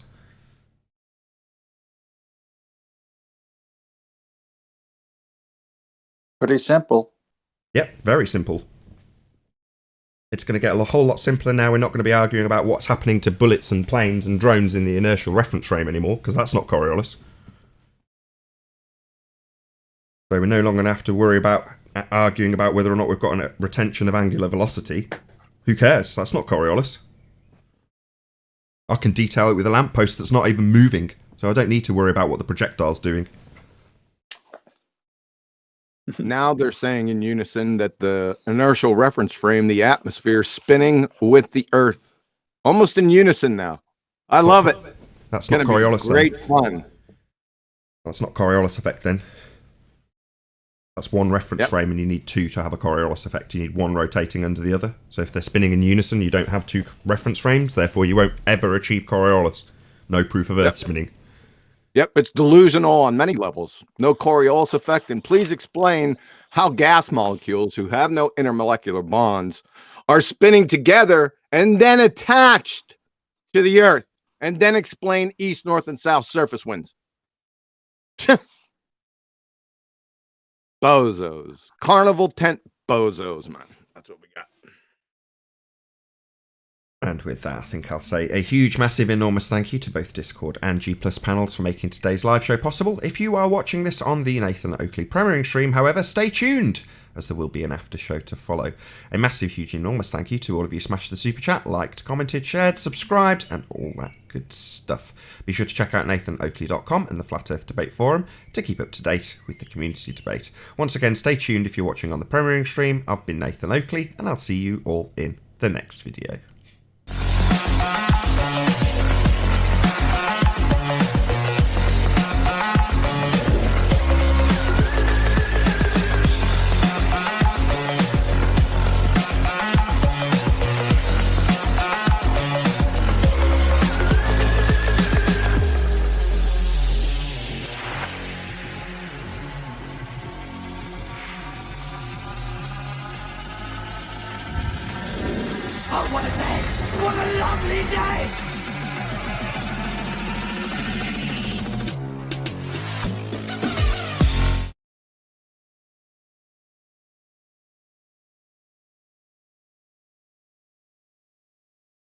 Hello out there.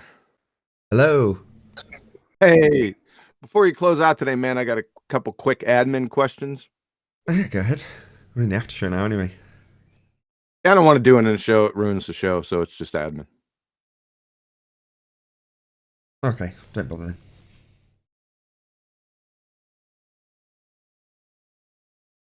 then. Funny pace to today's show. I don't know if anyone else picked up on that. Yeah, Nathan, I thought it was quite weirdly paced too. Yeah, I thought so. Yeah.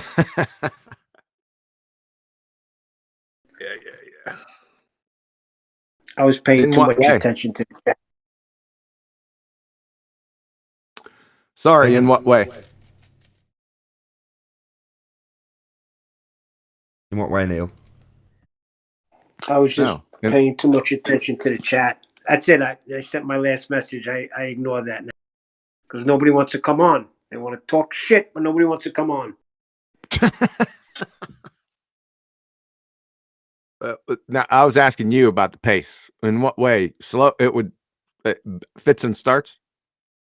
Yeah, just normally at a point that you'd expect somebody to rumpus the crap out of you when you're pointing out like pretty critical things at the moment. So I feel there's been a bit of progression made with this argument of Coriolis. I don't know how you feel, but that 5-hour little stint with Zanuck was well worth it.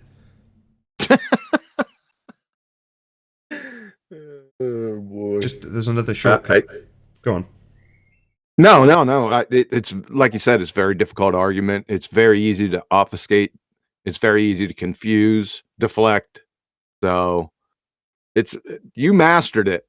But getting through the whole thing with everyone following you, yeah, I think some people are picking it up now. Yes. Everyone, no. And the ballers are still they don't even know their names. For fuck's sake. Yeah, Zanuck is not. He ain't getting it. Hey, Chocolate. Good Going to have on, you. guys? It just seems like I was worried. with Coriolis effect, I think it's already had 20 layers of bullshit put on it before we even got here. So unpicking those layers of bullshit before getting to the crux of the argument, which to be perfectly honest, Brian Mullen got straight to immediately. So, that hasn't changed. The argument hasn't changed. The lack of Coriolis deviation on a claim to be spinning Earth hasn't changed. But the layers of bullshit have come to the surface, which were already there.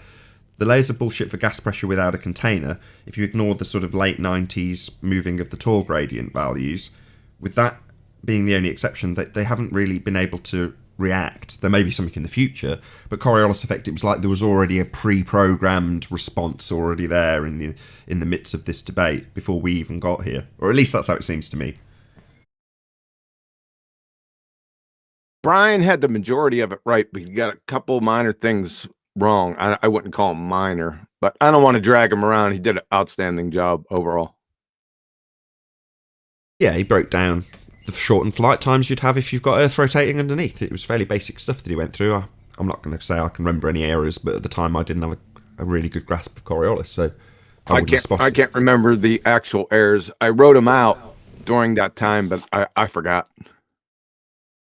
He was one of the first ones that kind of helped push me over the edge, even more so in Flat Earth, was Brian Mullins.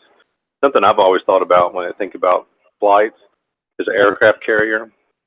Imagine I don't know if you guys know, but like when they take off and when they land, they put the aircraft carrier in full throttle in both ways. So it's like when the aircraft lands, that way the aircraft or the carrier is moving as fast as it can. So when the airplane lands, it can be moving relatively fast too, and also for takeoff.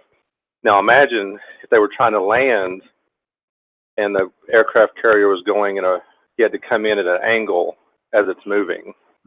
That would not work. But that's what they say has to happen on the spinning Earth, and that's what Brian Mullins pointed out. Because if runways are pointed north to south, then the plane trying to land would be almost impossible to do because of the movement of the Earth. You ever been in a plane when it's trying to land in the middle of a storm and it literally is just kind of almost seems like it's hovering up there because it can't get to the ground? Like sometimes it's so bad that the plane will actually just take back up off. Yes. Like it'll just go back up in the air. Yeah, I've watched that because I worked at an airport for 10 years. I've seen that happen a lot. Now imagine trying to do that while the runway is rotating underneath you. That was terrifying. That was the most scary experience I've ever had during flying, was coming in for a landing in Canada, and everything seemed relatively normal until the plane took a sharp turn to the left, i.e. the left side of the plane dipped, and then the plane just dropped. And I was looking out the window at the time, which I normally am, and I just saw the ground hurtling towards us as we dropped out of the sky. And as it happened, literally within half a second, you heard the engines go up to absolute full power, 120% or whatever. And it still carried on falling. I've got goosebumps just telling this story because I didn't literally, but I shit myself because I thought I was going to die. But the engines come on full, right? And I don't know what's happened, if it's a thermal pocket or something or a big gust of wind, but the plane was falling out of the sky. And the engines probably take 60 seconds, maybe longer, to actually reach full power. So what's happening is we're falling towards the ground. We're quite low. We're coming in for landing, so we're already quite low anyway. We're already going at a slower pace, and now we're falling sideways, and I'm looking at the ground coming towards me through the window, and I'm hearing the engines going, but we're still falling, and nothing's happening. And everyone on the plane is screaming. They all think the same as me. I was just as terrified as everyone else. Everyone's screaming. They all think they're going to die. until the engines kick in and the pilot gains control of the plane, gets it level, and then does a go around. And for about 15 minutes, maybe longer, while he was doing the go around to come back in again to land, there wasn't a word spoken. Nobody said anything. Yeah. And I've heard people clap a couple of times just because they're idiots when planes land. But on that occasion, even I clapped when we landed. Wait a second. The pilot I had a sort of similar flight, that? except 3 times the pilot had to go. He went down. He tried. He couldn't get on the ground. He had to go up again 3 times in a row. It was the most fearful I ever was being on a freaking plane. I was like, holy shit, this is insane. Because when you're up there and the storm is just throwing the plane around, it literally it feels like a toy. Yeah. You're the sense of just helplessness. You're just like, holy shit. How about the moment before you get ready to land, you're coming in level, everything's good, and the tail spins out the other direction. It's like you're coming in sideways, like a hockey player trying to get around the goalie when he's coming in. That's not uncommon. I've had that happen loads of times. I know what you're talking about. Are you looking out, depending on which window you're looking at, you potentially could be looking down the runway from the side of the plane because the plane's physically coming in cockeyed, skew-if, and then when it hits the ground, it has to straighten up very rapidly. That's fairly common. I've had that loads of times. Yeah, it's called crosswind landings. Crosswind landing. Yeah. There you go. Yeah, we had when I was stationed at Tonopah test range. We flew in once or twice a week up and out of Nellis Air Force Base, and they had Vegas, because of the temperature, you had the crosswinds, but you also had turbulence. So imagine having the turbulence and the crosswinds. And then you got a pilot that used to be a fighter pilot flying the plane that liked to have fun with us. Imagine that. Yeah, so just throw, you got crosswinds, turbulence, just throw in a rotating Earth to land on, and that should be fun. No problem. I remember seeing a pilot interviewed once, and he said that flying commercial airliners was hours and hours of protracted boredom punctuated by moments of sheer terror. Wow, that sounds fun. How about the Also guy that thro- landed in hang the on. city in the water? Also throw in the gas that would escape into an impossible vacuum and try to fly through that. And the drop that you've got to account for constantly.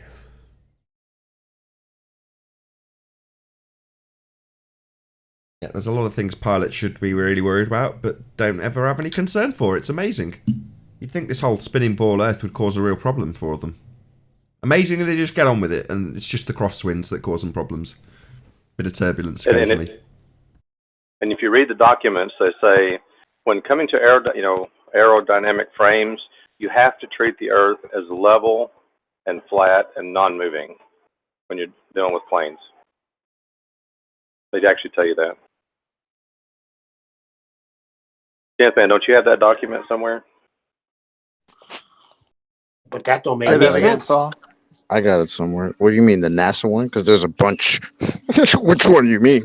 Well, just pick one. The NASA one will be fine. If it's easy to find, just share it. Yeah. I'll bring it up. Or hold up. The NASA one's the best from the 80s. That's the best one, in my opinion.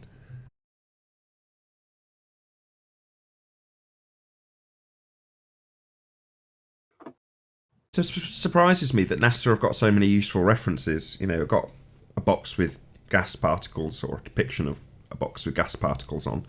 And NASA have got their own definition that we cite quite frequently about requiring walls of a container to have gas pressure. And same applies when they're talking about their actual aeronautics. In this reference that Chocolate's about to dig out, they're going to be describing a flat, non-rotating, stationary plane, i.e. flat surface, when they're flying. That's what you've got to consider. Just amazing. Cut to I have a question for the panel Go ahead, Rumpus. about rotating Earth.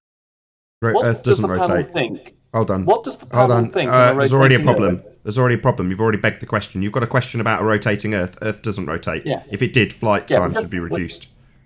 No, it wouldn't. Just imagine it, though. Just imagine a theoretical scenario. Well, just beg in the which Earth question. is No, rotating. I've just told you. No, there's a problem. You've started by just telling us to assume Earth's spinning, and I'm not going to.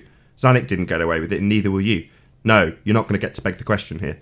If Earth I want was you to spinning, imagine flight it. times would be reduced, and they're not. No, they Because wouldn't. Earth's not No, they rotating underneath aeroplanes, as it must, if you have Coriolis Here we deviation. go. I'll ask the question about rotating Earth underneath. Well, we haven't got Imagine- one, so there's no point asking. Yeah, There's no point just asking me a imagine question about an Earth that theoretically. doesn't rotate, because it doesn't rotate, and Just I'm not going to imagine allow you to beg the theoretically. question. Just imagine this for a moment. No, I'm not going to allow begging the question here. Imagine. Are you I'm deaf? Beg the question. I'm asking you to imagine some. No, circumstances. that's begging the question. Imagining It's it not. is just you telling me I'm going to imagine you're begging the question fallacy from your first three words. No. Just imagine the scenario No! I'm describing. No. I'm not going to imagine it. It's Right. not spinning, so I'm not going to imagine it. You imagine it, fantasist. You Okay, can I'll imagine it, you bloody fantasist. I'll imagine it then. Good for you. Sod off and imagine it elsewhere, shit for brains. I'm not going to listen to your musings and imagination about what Earth does. No, you don't get to beg the question and just parrot on and plough on regardless. You don't get to beg the question here. Only we can do that. No, we're disproving Earth is spinning by asserting that if we had an Earth that spins, we'd have shortened flight times. We don't, therefore it doesn't No, spin. we wouldn't. You don't understand the geometry of the situation. We don't understand. Okay. It wouldn't. So, Is that hold on. because we don't Hold have on. a Coriolis? Chocolate, hold on. Chocolate, hold on. From the chat, Rumpus. In that Rumpus. sentence, Nathan, you've Yeah, no, I'm yourself asking you. speculated about Shut rotating. up. You said 15 degrees an hour from the chat. 15 degrees an hour of Right. Earth turning underneath, right? You just imagined a rotating Earth there, Nathan, and you said I just asked you if 15 degrees an hour, which you quoted from the chat, was 15 degrees an hour of Earth rotating underneath. It is indeed rotating at 15 degrees. Well, then you'd have shortened flight times. If Earth's rotating underneath at 15 degrees an hour, then flight times would be reduced. Therefore, Earth is not rotating. I don't need to imagine anything. Flights disprove it's turning. No, they don't. They prove that it's not. So, here we go. The Earth rotate under airplanes, right? Yeah, so here we go. Does Earth rotate under aeroplanes at 15 degrees an hour to give you a Coriolis deviation or not? Well, my question will explain this. I don't want a question, I want an answer. Does Earth rotate underneath planes at 15 degrees an hour as per the claim of Coriolis or not? The Earth rotates, as you put it, underneath an aeroplane's entire... Well, then you'd have shortened flight times. If Earth rotates underneath aeroplanes, then the flight times would be reduced because Earth's rotating underneath them. And they don't have shortened flight times. Therefore, Earth's not rotating under planes. How fast is the Earth rotating? It's not. You don't get to beg the question, shit for brains, 5th time in a row. Don't ask me how fast it's rotating. It isn't. If it was, flight times would be reduced. No, they wouldn't. Yes, they would. You've just said, yeah, Earth's claimed to be rotating underneath at 15 degrees an hour. That would shorten flight times. No, it wouldn't. Just a hand wave. No, yeah, it would. If Earth's rotating underneath that plane, then it cannot have anything other than the flight time reduced. Because Earth's rotating underneath it according to the claim of a ball Earth that spins. That's why we don't need to beg the question. We can prove it's not spinning because Earth isn't rotating under planes as per your claim earlier. Any more time Can I ask him, Rumpus? You don't allow him to get more than a sentence out. So if what you're saying is true, Nathan, then the time taken to move, say, to run up and down a train and up towards the direction... No, that's describing something happening in the inertial reference frame. That's not Coriolis effect. Me running up and down a train isn't me observing something from a non-inertial spinning reference frame. This isn't Coriolis effect. This is a red herring fallacy. This is not indeed a Coriolis effect. Just say it again.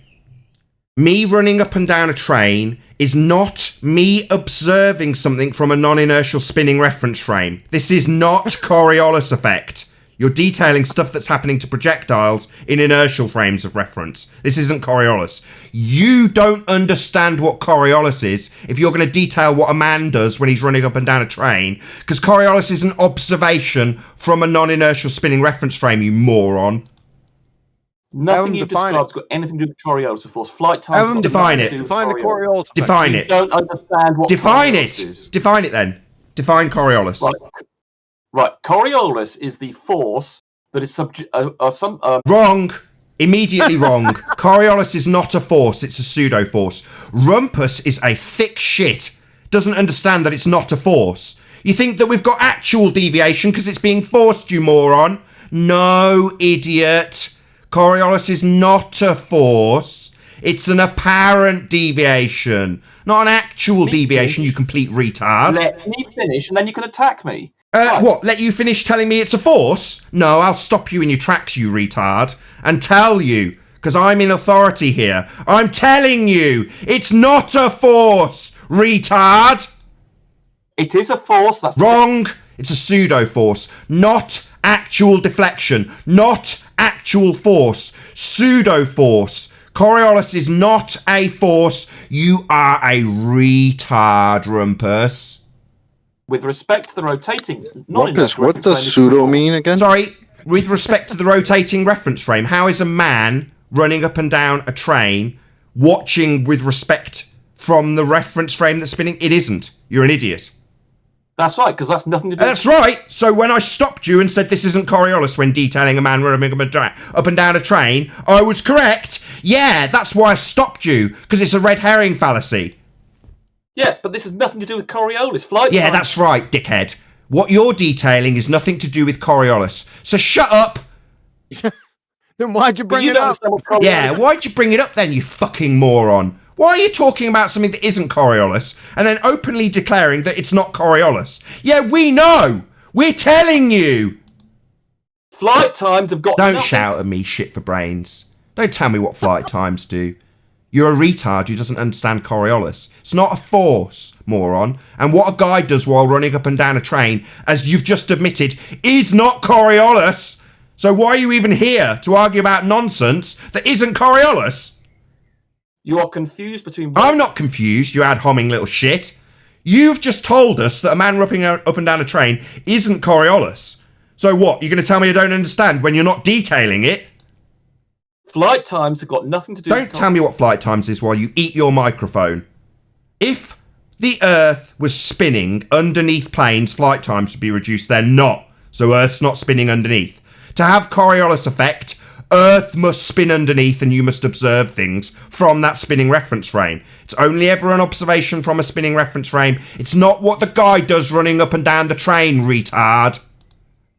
Correct. The guy running... Yeah, so shut up with your example about what a guy does. Correct. Yeah, I know I'm correct. I'm the one who's right. You're the one detailing guys running up and down trains. Complete non sequitur. Flight times have everything... Don't tell me what flight times do. On a flight time, it's not an observation from a Coriolis effect inducing non-inertial reference frame. If you're on the flight, you're not experiencing Coriolis, idiot. Don't you know what Coriolis is? You don't experience it on a flight. Correct. And flight... So why are you talking about it? You unbelievable fuckwit. I hope you enjoy the taste of my salty nuts while I teabag your stupid ass. Yeah, you keep conceding that we're not talking about Coriolis when you talk about what a fucking plane does or what a man does running up and down a train. You're not going to talk about what happens in the inertial reference frame when Coriolis effect is not that.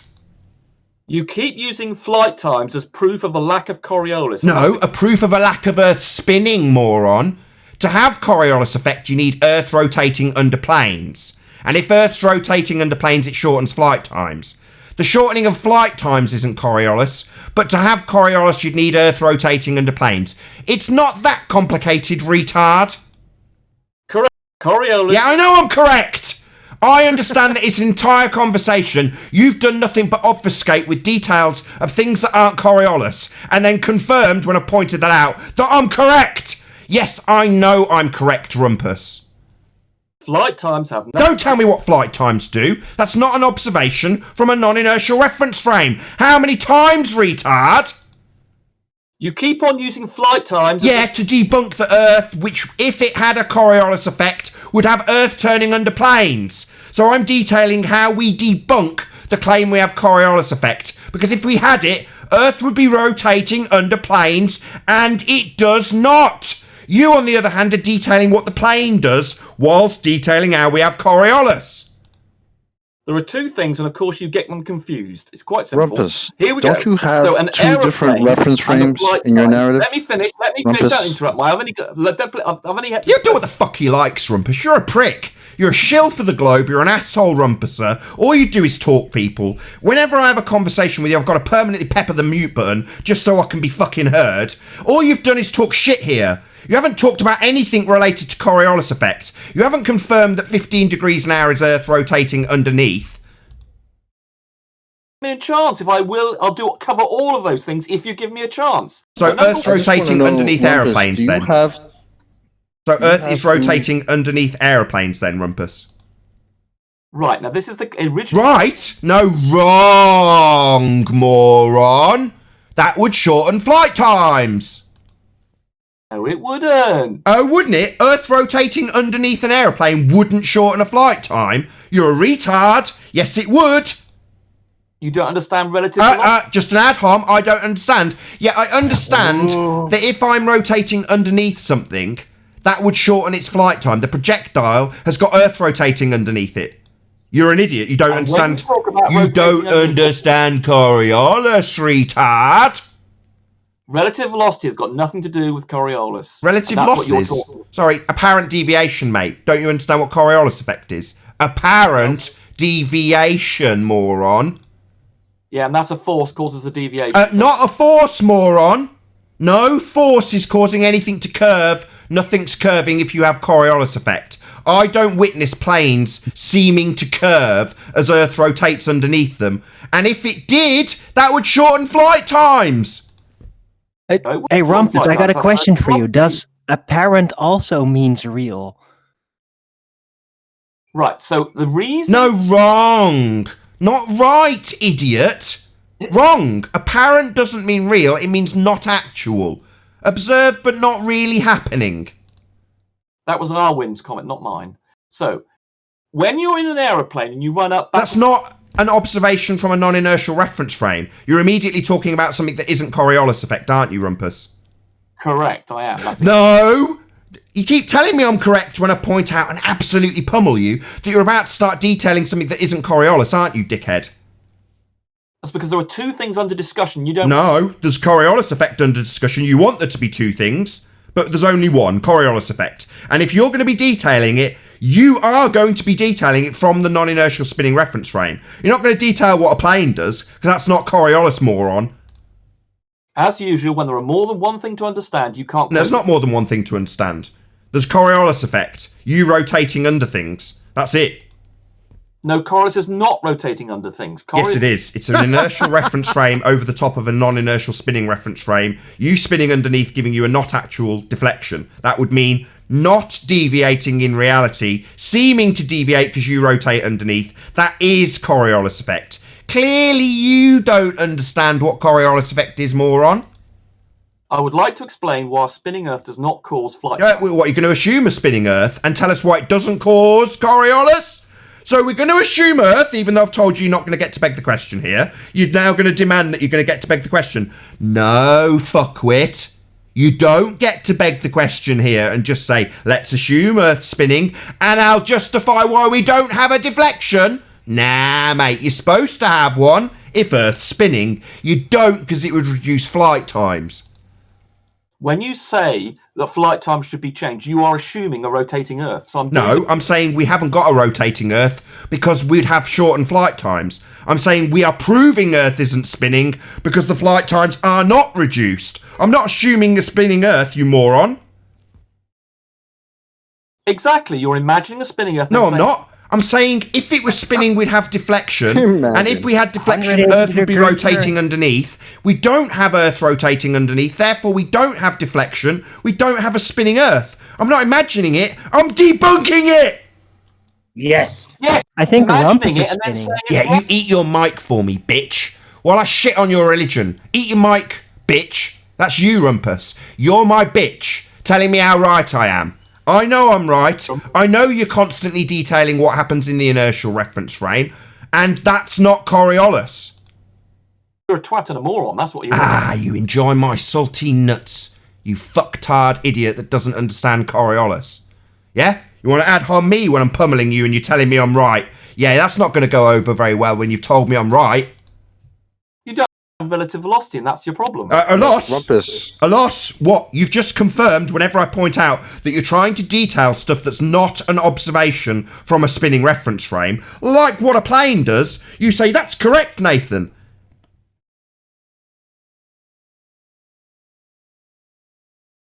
There are two things going on. Coriolis was your positive claim. And you why don't are you understand arguing for why is no, it's you don't understand. I don't understand. Yeah, I do. Not only do I understand when I've confirmed what you're not doing, which is detailing Coriolis, you tell me I'm correct. I'm happy to detail Coriolis, but I've detailed it. Non-inertial spinning reference frame with something in an inertial reference frame seeming to deviate. End of explanation. Done. No, you don't understand Coriolis. Yeah, I do. That's the explanation. That's what you require. 15 degrees claim of Earth turning underneath. That's Earth turning underneath, shit for brains. I do understand. Your ad hom won't change the fact that you've already confirmed 3 times how right I am. I know I'm right. I also know where you're lying to my audience when you start detailing what's happening to things in the inertial reference frame when that's not Coriolis. The only thing you got correct is my train analogy wasn't anything to do with Coriolis, and that is... So why the fuck did you give it then? So the amount of times we've spent with you here telling us about what happens to a guy on a train, and yet that's nothing to do with Coriolis. The amount of times you've argued that point here, dickhead, and yet it's nothing to do with Coriolis. Because my train... Because your train's nothing to do with Coriolis! Because my train analogy... It's got nothing to do with Coriolis. The flight time problem you have... Nothing to do with Coriolis either.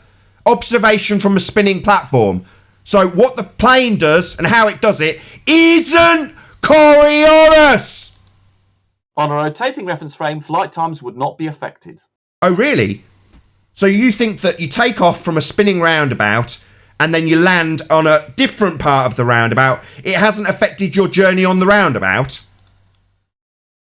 You more. Yeah, you eat it for me, bitch. Eat that mic for me, bitch. I love destroying the fact that you don't spin. I love it when you eat your mic. It tells me that you're a bitch.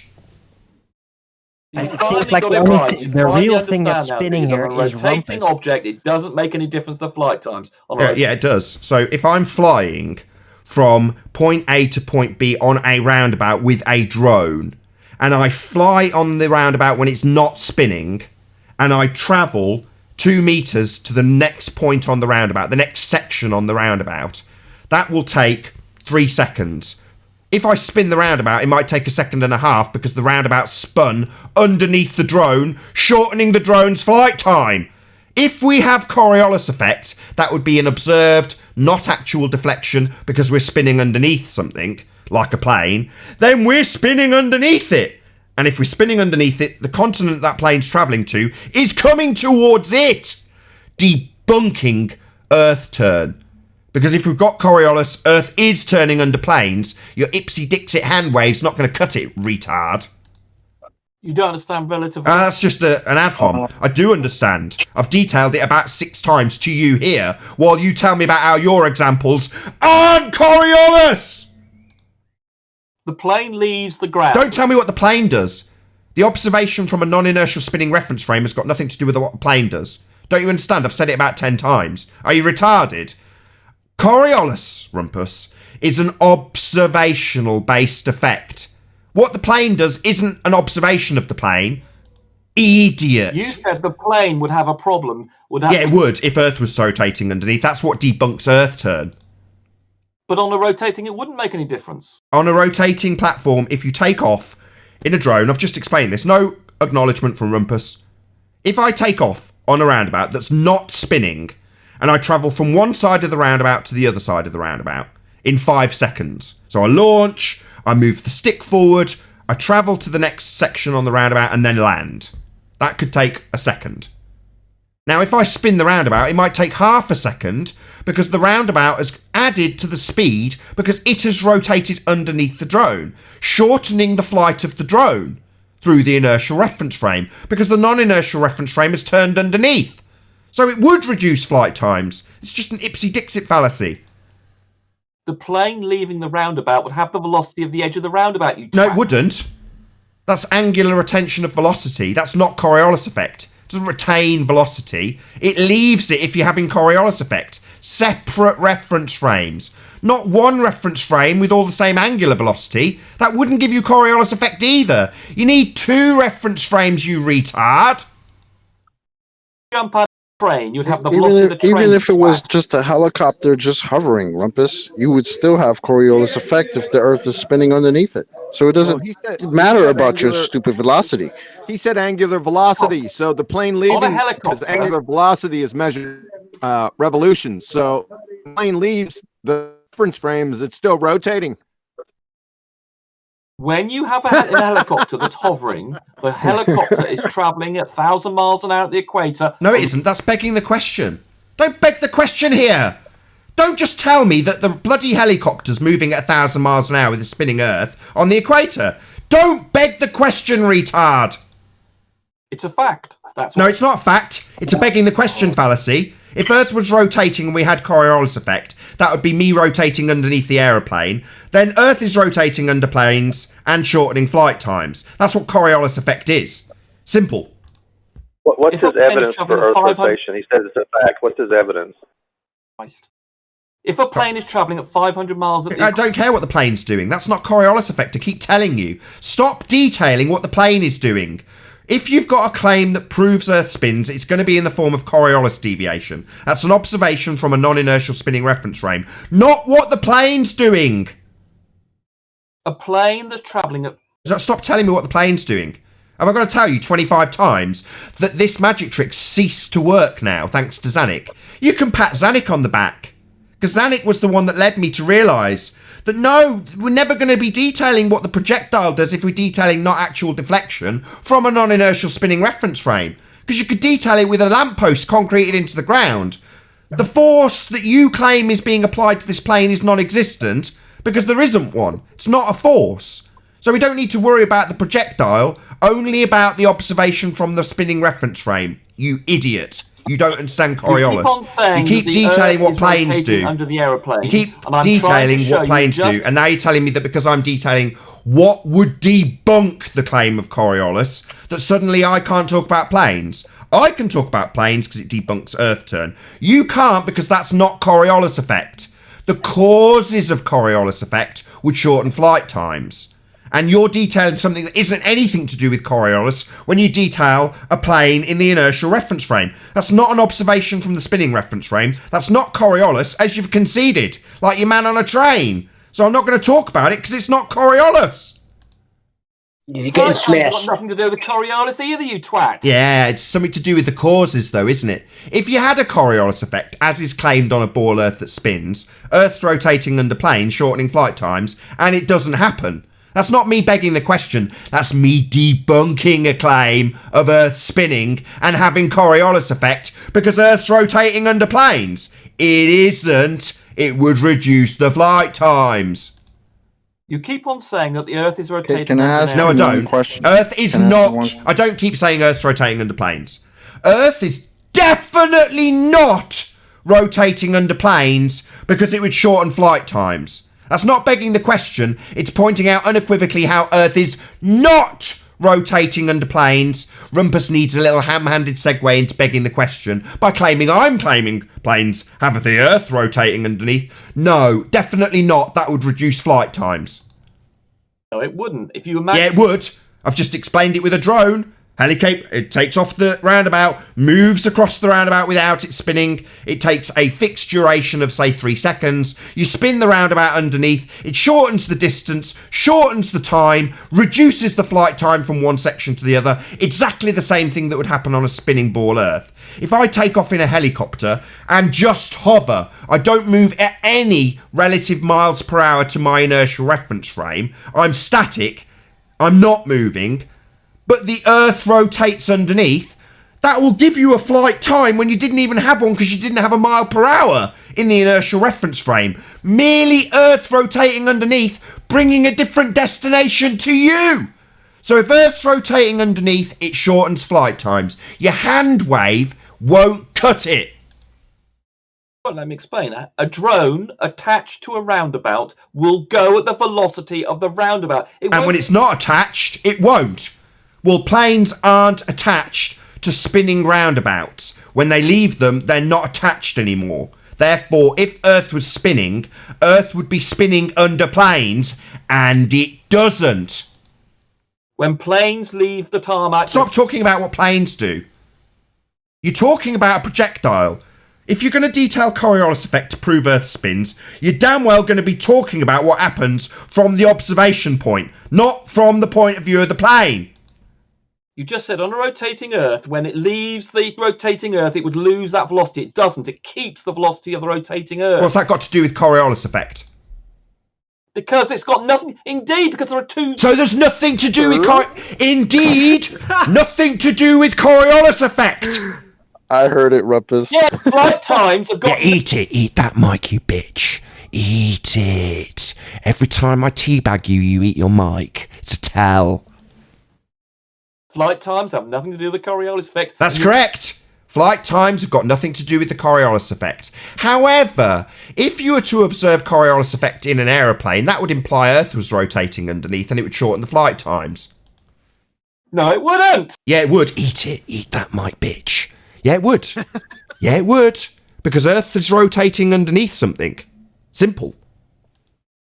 No, it isn't. That's the relative velocity. Sorry, Earth isn't rotating underneath, so we don't have Coriolis effect then.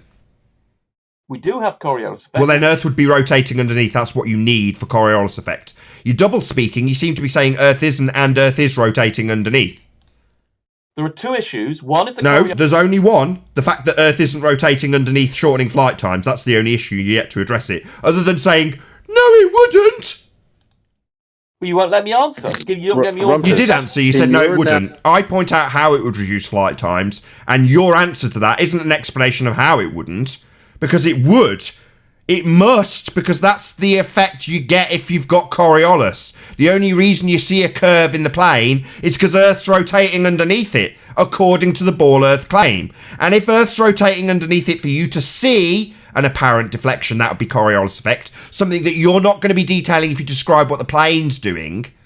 If you've got it curving because you're rotating underneath, then you're rotating underneath, shortening flight times. Coriolis has nothing to do with flight times. No, but the curved path that you would observe from the ground would imply that Earth is rotating underneath the plane to give you what you see in the form of a curved trajectory that isn't actually curved, it's merely Earth rotating underneath, and that would shorten flight times. When a plane is doing 500 miles... Stop telling me what a plane's doing at 500 miles an hour. Start by telling me about what happens from the observation on the non-inertial reference frame, the spinning Earth that you claim. So you're going to start your claim with, from the non-inertial spinning reference frame, I will observe this Coriolis deviation to prove Earth spins. Not from the inertial plane of reference, on the plane where no Coriolis effect can be detected, experienced, or ever detailed ever. That's not how you're going to start your claim of proof of Earth spins, which is Coriolis, because you're not going to detail it from the plane. That can't happen. If you're going to keep doing it, I'm going to kick you out, because you're not detailing Coriolis. That's what you need to prove Earth spins. Coriolis deflection. So I'm not going to listen to what you detail from a position that won't give you that. That's the inertial reference frame the plane is in. From the ground. That's exactly what I was doing. When the plane takes off, you're telling me what's happening from an observation from the ground. No, you're not. You're telling me what happens to the plane when it takes off. No, I wasn't. I was. Yeah, you were. You were telling me what happens to the plane when it takes off. That's not an observation. That's what happens to the projectile. Nothing to do with Coriolis. From the perspective of the ground, you moron. Oh, from the perspective of the ground, when the plane takes off, does it take a curved trajectory because the Earth's rotating underneath the plane? Right, from the ground. Right! No, it doesn't. I've never experienced that. That's never happened ever. And if it did, the flight times would be reduced. Why'd you keep saying right? So you think Earth's rotating under planes, Rumpus? From the ground, the movement between the aeroplane and the Earth, which you call the Earth rotating underneath, or you say... I don't call it that. Earth isn't rotating underneath. That would reduce flight times. Why'd you keep saying that I'm asserting this as a positive claim? Do you think this little burden of proof reversal fallacy is going to work on me? I'm not claiming Earth spinning underneath planes. I'm claiming it definitely isn't. Appreciate that, but... Oh, do you? Good. Welcome to non-rotating Earth. You don't have Coriolis effect. Earth's not rotating under planes. Flight times would be reduced if it was. That's right. You're making the... Yes, right. So a concession. You appreciate that Earth rotating underneath planes would reduce flight times then. Absolutely necessitated. Absolutely does not happen. You are making the claim that on a rotating Earth... No, I'm not making a claim on a rotating Earth ever. No. We don't have a rotating Earth because planes would have their flight times reduced. Ergo, we don't have a rotating Earth. I'm not claiming Earth's rotating. That's the third time you've used this shitty burden of proof reversal fallacy on me. It's not gonna work, dickhead. You don't let me finish the sentence. You've told me that I'm claiming something. That I'm claiming Earth's rotating? No. I'm disproving that. Not claiming it, you stupid shithead. I never said you did, you twat. Yeah, you did. You said it 30 seconds ago. You keep telling me Earth's rotating underneath planes. No, I don't. Earth is not rotating under planes. It would shorten flight times. But to have a Coriolis effect on Earth, it must rotate under planes and doesn't because it would shorten flight times if it did. Yeah, you won't let me finish my sentence. Oh, so it's just protestations now.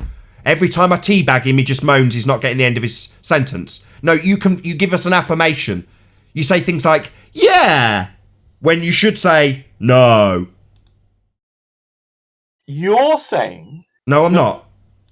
Oh, Jesus Christ. Right. You're saying that... Wrong. No, not right. Incorrect. Wrong. You're saying that... No, I'm not saying. You're about to tell me about how I'm describing how Earth's rotating under planes. No, I'm not. Earth isn't rotating under planes, so unless you're going to start your disproving Earth turn with... Unless you're going to start like that, this burden of proof reversal fallacy won't work if you try it 10 more times. You stupid shit for brains. You'll see that I'm trying to do very much Can, like that. can I just You ask are him trying one question? Go ahead. Rumpus, in your narrative, is the Earth always spinning? you are making the. You're saying that Can you answer the question, Will Rumpus, you please? shut up, you stupid tosser? Yeah, eat it, bitch. Eat it while we Look how mad you teabag are. you. Oh, I love it. I love it. Oh, is it painful, Rumpus? Do you need to eat your mic because we're destroying your religion? Do you need to eat your mic? Ah, how sweet. Yeah, your religion's dying, mate. You'd need Earth rotating underneath planes for Coriolis effect to be real. And that would shorten flight times. Now eat your mic for me, you little fundy bitch. I love it. Engage with me is to mute eat me. it. Eat it, bitch. Eat it. To disprove the Earth rotating is. Yeah, we did I disprove didn't think the that Earth was a rotating. hard question, Rumpus. I just asked you, in your narrative, is the Earth always spinning? The case if the Earth were rotating. You don't understand that's an invalid argument. Yeah, we know Earth's not rotating. We realise. We know it's not rotating because it would shorten flight times if we were to observe a Coriolis deviation. Rotating Earth does not cause a reduction. So why are you begging the question? Why are you telling us that Earth is rotating as the starting of your statement? That's a begging the question fallacy. Same shit 5 times in a row. You talking about, I say if the Earth was flat, I then Yeah, say if the Earth was spinning is a begging the question fallacy, you stupid shithead. Do you think by saying, if I detail a flat Earth with the same fallacy... No. I'm not going to let you get away from begging the question, idiot. You don't have to make a proposal. You imagine the scenario. Oh, I imagine it, do I? If you think you haven't tried that 6 times already by telling me I've got to imagine you're begging the question fallacy. Do you think I'm stupid? No, idiot. You're not going to get to beg the question here. You stupid shit for brains, fundy religitard moron who keeps detailing things that aren't Coriolis effect and claiming I'm claiming Earth spinning with a burden of proof reversal fallacy. You're just a moron. Nathan, I absolutely don't want to be white knighting here, but I think that what Rumpus is really trying to say is that if the Earth were rotating, you wouldn't have Coriolis. I think that is really what he's trying to say isn't possible. I see. Well, while that's fascinating, you'd need Coriolis effect because that's what they claim proves Earth spinning. So without it, they don't have a proof Earth spinning. To justify it by saying, well, I claim we do have Coriolis effect, but no deviation. That's the antithesis of Coriolis effect now, isn't it?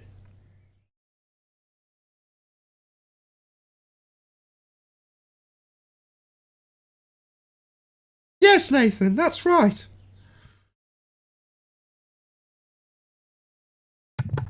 I was hoping to hear a Rumpus confirmation or a disapproval. Rumpus came on saying the Earth is rotating. Chocolate asked him, is it rotating all the time? And Rumpus says that's an invalid argument. Yeah, I got that. Apparently. You twat.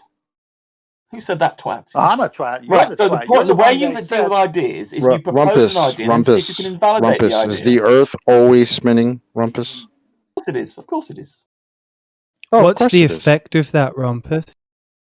Well, it's actually quite difficult to find. There are about 10 ways you can find out that the Earth rotating. One of them, the Earth is spinning, but it's difficult to find. 2 is the Coriolis effect.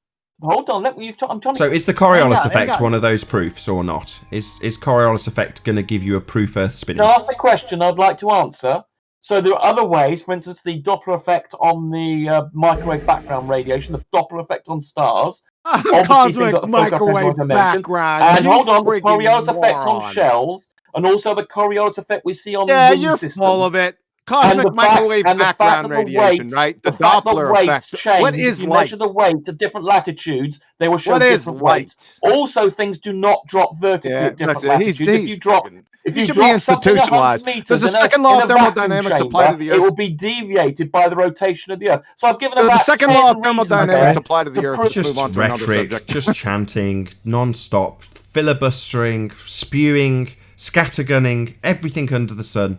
If the Earth's spinning, right, rotating, then Nathan would be correct, wouldn't he, in saying that there would be shorter distances in the flight times because it would cause a wind, and if you were flying rotates with the wind, The wind rotates with the Earth. The atmosphere rotates with the Earth. So depending on which way you were flying, you'd be upwind or downwind. Hold on. Wind rotates If with the wind so is there's no rotating with wind. the Earth, how do you have No, Coriolis, upwind then, Rumpus? The atmosphere I'm saying rotates you with don't. the Earth. That's the whole thing.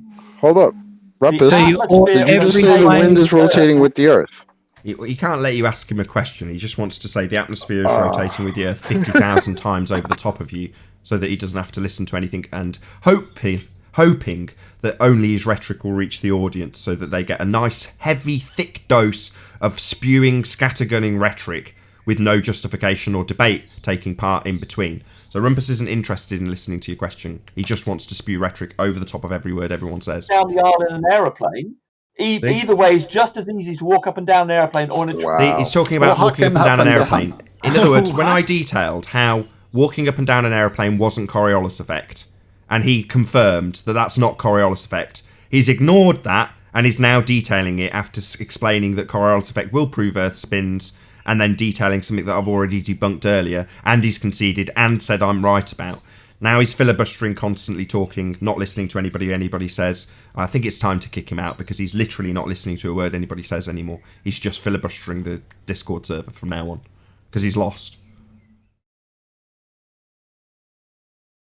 Right, so as I was saying, you can run up and down a train with equal ease. You're not listening to anything anybody said, Rumpus. So we've pointed out that walking up and down a train is not an effect of Coriolis. You've also confirmed that's correct. That is correct. It's nothing to do with... Yes, so shut the fuck up about trains! Right, it's useless. I'm starting to lose my temper with him. He's kicked out. Somebody remove him from the conversation because he's not going to take part anymore. When I've debunked his claim that Coriolis is demonstrated with an example that's a man walking up and down a train, he confirms that's absolutely not Coriolis effect, and then 10 minutes later starts detailing it again. So in other words, he's not listening to any rebuttals that challenge him. Even when he does and confirms that I'm right, he's still going to use the exact same example 20 minutes later. He's just waiting to speak again once you stop. No, I've already debunked that walking up and down a train or a plane is not Coriolis effect. He's confirmed that.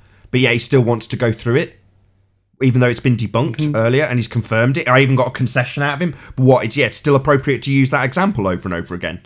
No. Bye-bye. You just say like 2 minutes ago that the wind is spinning with the Earth? Wouldn't that be one reference frame? That's correct. Ouch. Then no Coriolis then. Ouch. Yeah. You could do this with a little model on the table. You could spin something with a little plane, and you'll see that the continents will come to you.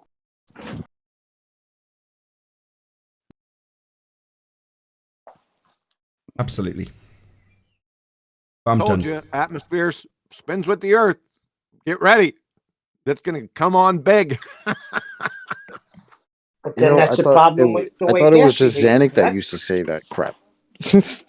No, apparently it's getting big now. No, Rumpus been saying that for ever since the beginning, and Oh, then has I it? reduced him to him saying the atmosphere wasn't air. Oh yeah. That's how that started? Yes. Rumpus. Oh my god. That's a damn shame.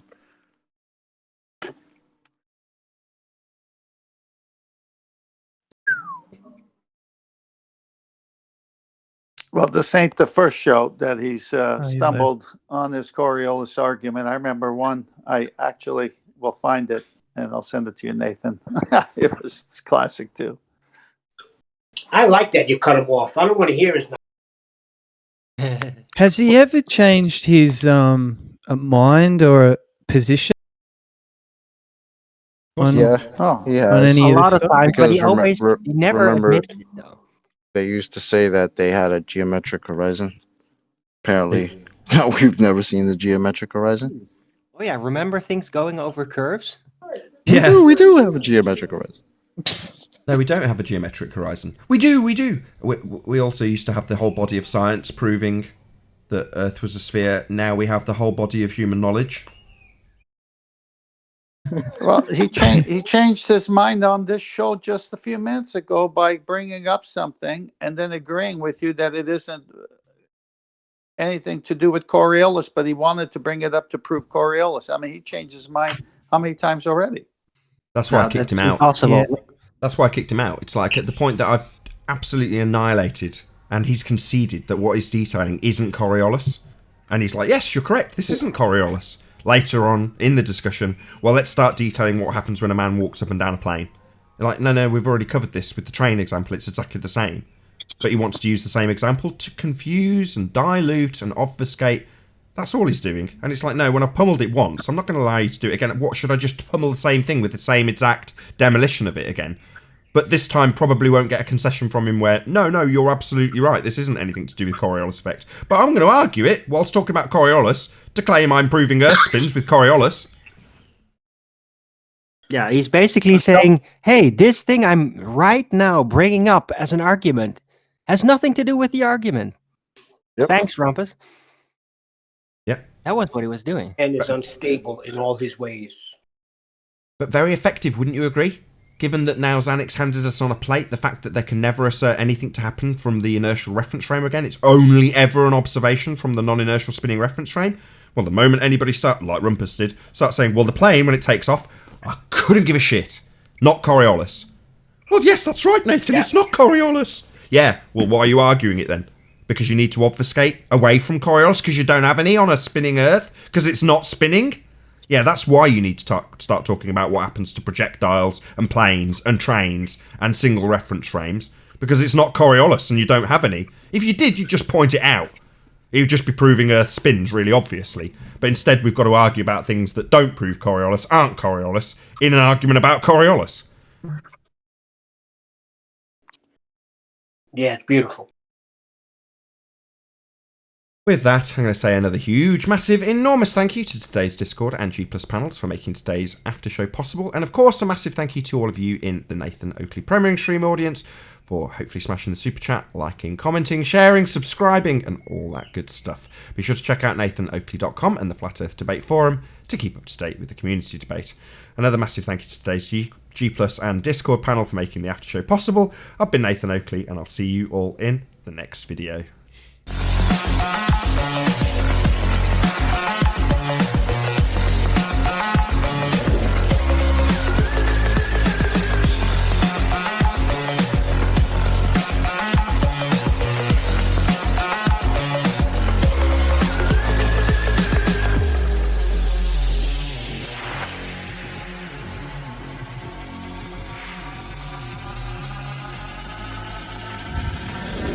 Oh, what a day!